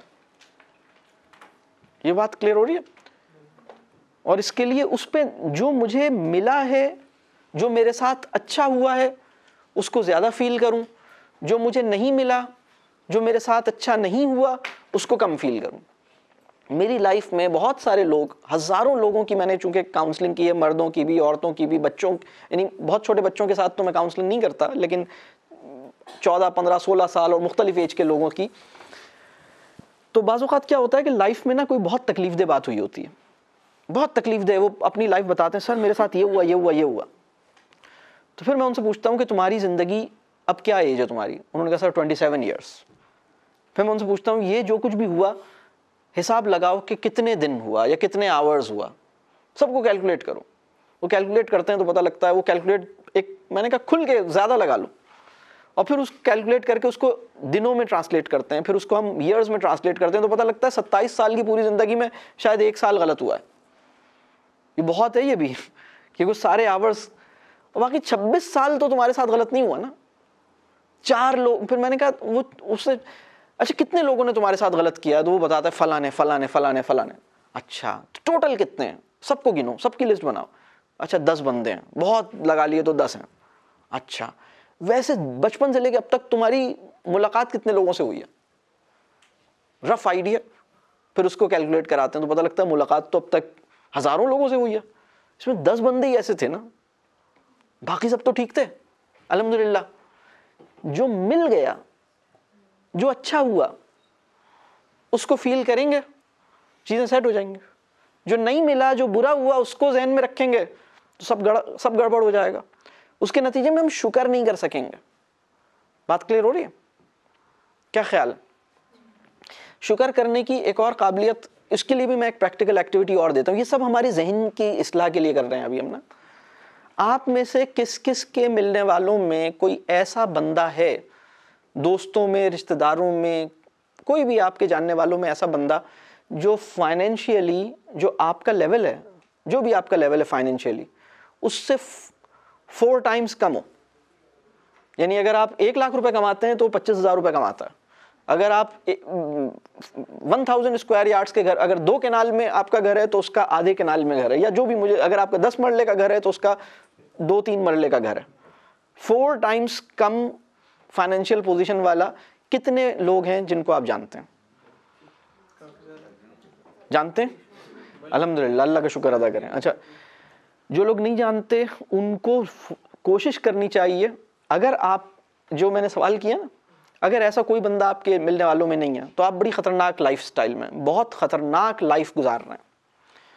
आपको चाहिए, माशरे में ऐसे लोग तो होंगे ना, या नहीं होंगे? आपको चाहिए कि आप ऐसे लोगों से ताल्लुक़ बनाइए, क्योंकि आपकी नफ्सियाती, हमारी नफ्सियाती पोजीशन सही कैसे रह सकती है? रसूलुल्लाह सल्लल्लाहु अलैहि वसल्लम ने एक तरीका बताया। माल के मामले में किसको देखो, और दीन के मामले में और नेकी के मामले में किसको देखो?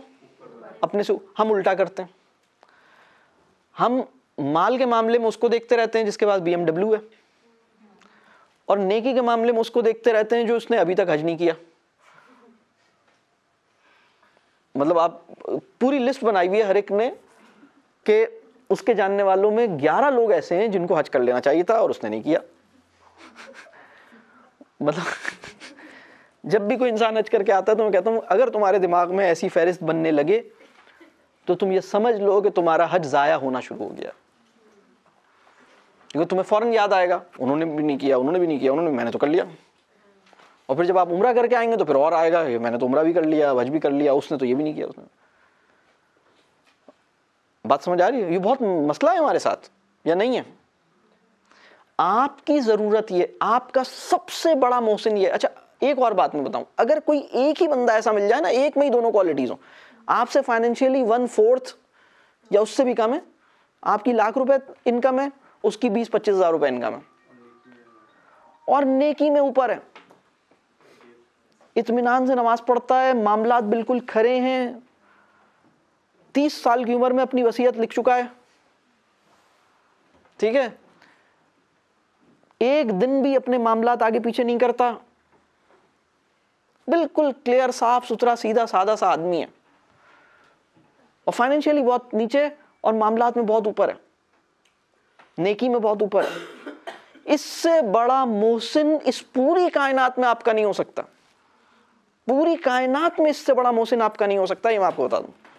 ऐसा कोई आदमी मिल जाए ना, उसको अपने घर मेहमान बुलाइए, उसका इकराम कीजिए, और उसका एक और बात, इसको ऐसे इसकी मेहमान नवाजी ऐसे कीजिए जैसे कि आपके घर में आपसे 4 टाइम्स बड़ा फाइनेंशियल स्टेटस का आदमी आ जाए। तो आपकी 1 लाख रुपए तनख्वाह है, 4 लाख रुपए तनख्वाह वाला आपका मेहमान बना है, तो आप उसको जैसे ट्रीट करेंगे वैसे उसको ट्रीट करें जैसे आप 25,000 वाले को ट्रीट करेंगे। बात समझ आ रही? वो प्रोटोकॉल दें, वो रिस्पेक्ट दें, और इसी तरह उसके घर भी जाएं, एक इस तरह से कि उसको मुश्किल भी ना हो, लेकिन उसके घर जाएं, बच्चों को लेके जाएं, फैमिली को लेके जाएं, ताकि सबका ना दिमाग सही हो, उसके घर में कमरे में बैठें। क्योंकि आपके घर में 6 साल पुराना सोफ़ा बीवी को अच्छा नहीं लग रहा, या बच्चों को, या आप ही को नहीं अच्छा लग रहा, उसके घर में तो सोफ़ा ही नहीं है, तो ज़रा सही हो जाएंगे सब कि अच्छा ऐसा भी घर होता है। क्या ख्याल? 4 कमरे का घर सबको छोटा लग रहा है, उसका एक ही कमरे का टोटल घर है, तो उसमें जब जाके बैठेंगे ना तो मज़ा आएगा, पता लगेगा अच्छा 4 कमरे का घर तो ज़्यादा ज़रूरत है, शुक्र पैदा होगा। क्या ख्याल? ये बात क्लियर हो रही है? तो ये जो मैं प्रैक्टिकल चीज़ें बता रहा हूँ ये हमारे मिजाज पे असर डालेंगी, हमारी साइकोलॉजिकल वेलबीइंग के लिए ज़रूरी है। बात क्लियर हो रही है?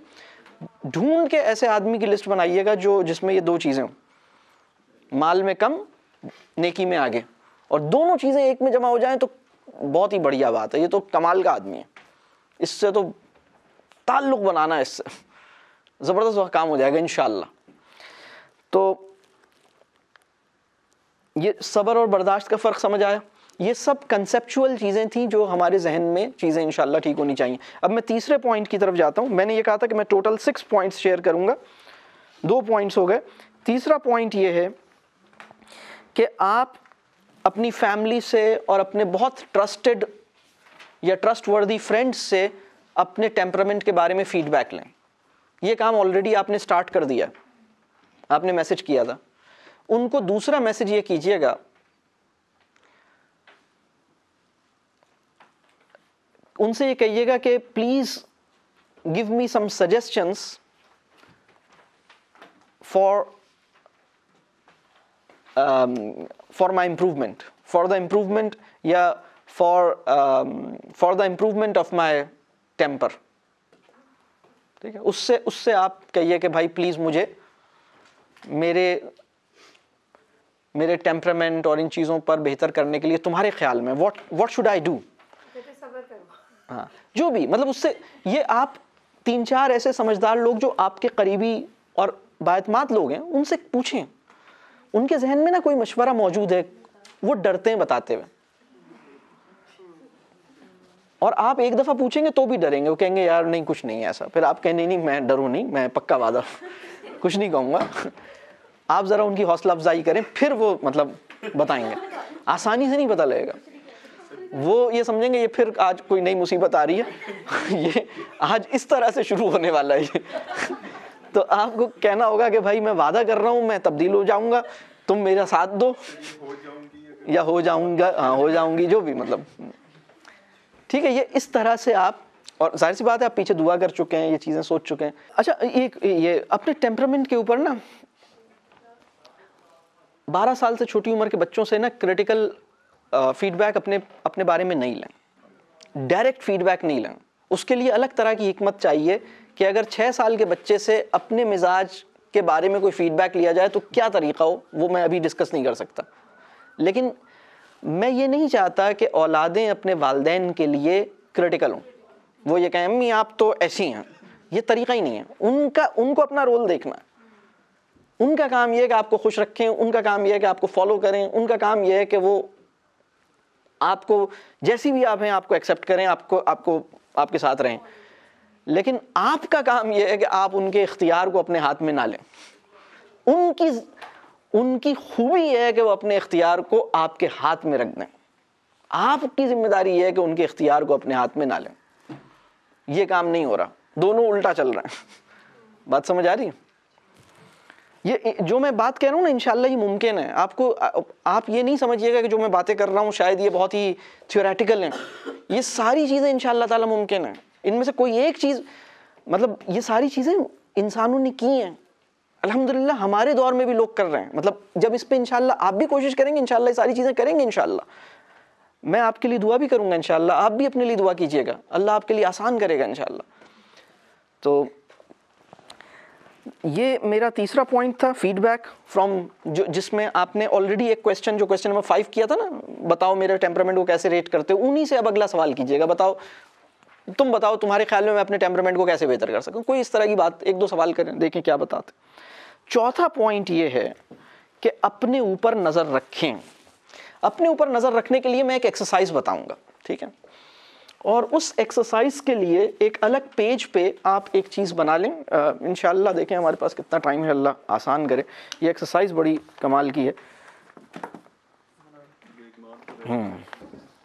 देखिए मैं 7 चीज़ें लिखूंगा इधर, ठीक है, और इसको आप एक नोटबुक पर, एक छोटी सी नोटबुक बनाएंगे जिसका नाम होगा टेम्परामेंट लॉग।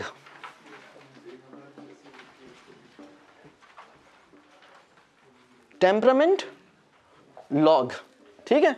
और टेम्परामेंट लॉग के अंदर 7 चीजें ऐसी हैं आपको अपने ऊपर नजर रखनी होगी, अपने ऊपर, अपने यानी पर्सनल विजिलेंस बढ़ानी होगी, ठीक है, अपनी निगरानी करनी होगी और अपने बारे में 7 चीजें नोट करनी होंगी। वो 7 चीजें क्या हैं? उसमें पहली चीज है एंगर, ठीक है। दूसरी चीज है अर्जेंसी, जल्दी की कितनी मची हुई है, जल्दी जल्दी जल्दी करो, जल्दी जल्दी। आपने ये देखना होगा कि मैंने जल्दी का लफ्ज बोला या नहीं बोला, जल्दी मचाई या नहीं मचाई, ठीक है। तीसरी चीज आपने लिखनी होगी ओवर सेंसिटिविटी, ये फील कर लिया, वो फील कर लिया, ठीक है। चौथी चीज आपने यानी मैं ये वो 7 मैटर्स आपको बता रहा हूं जिसको आपने अपनी निगाह में रखना है और उनके मामलात को इसमें रोजनामचे में दर्ज करना है। यानी ये टेम्परामेंट लॉग है जिसमें आपने रिकॉर्ड करना है, ओके। ओवर सेंसिटिविटी, इसकी बात फील कर ली, उसकी बात फील कर ली, कुछ भी फील करेंगे तो आप इसमें रिपोर्ट करेंगे, ठीक है। चौथा पॉइंट है इंपल्सिव बाइंग। ये क्या कहानी है? इंपल्सिव बाइंग ये है कि घर से आलू लेने निकले थे, गुची के पर्स लेके वापस लौटे हैं और आलू लेना भूल गए, दोबारा आलू लेना जाने वाले हैं। मतलब कमाल है, मतलब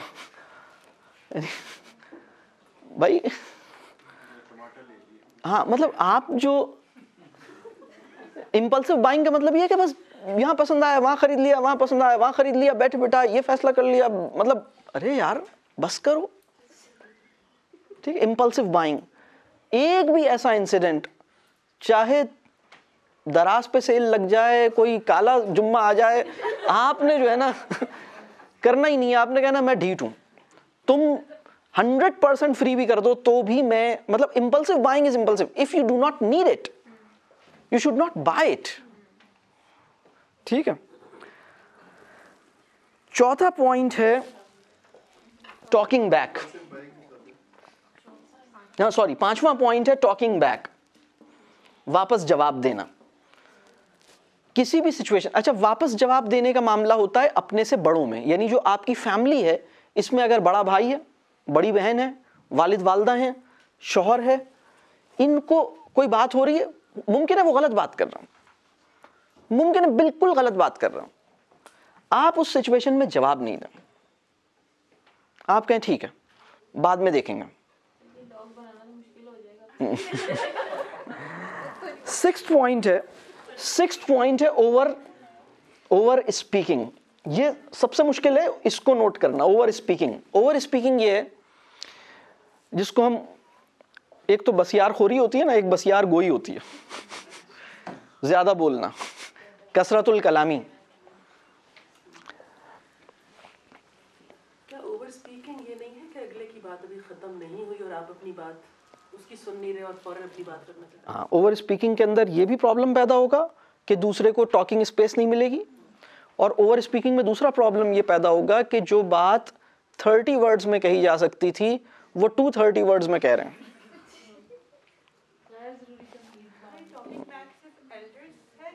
ये टॉकिंग बैक एल्डर्स के साथ है। यहाँ जो मैं टॉकिंग बैक कह रहा हूँ विद योर एल्डर्स। इसलिए तो नहीं कह रहे कि क्लास लंबी होगी। चौथी जो 7th पॉइंट है, हाँ 7th पॉइंट है वो है सैडनेस।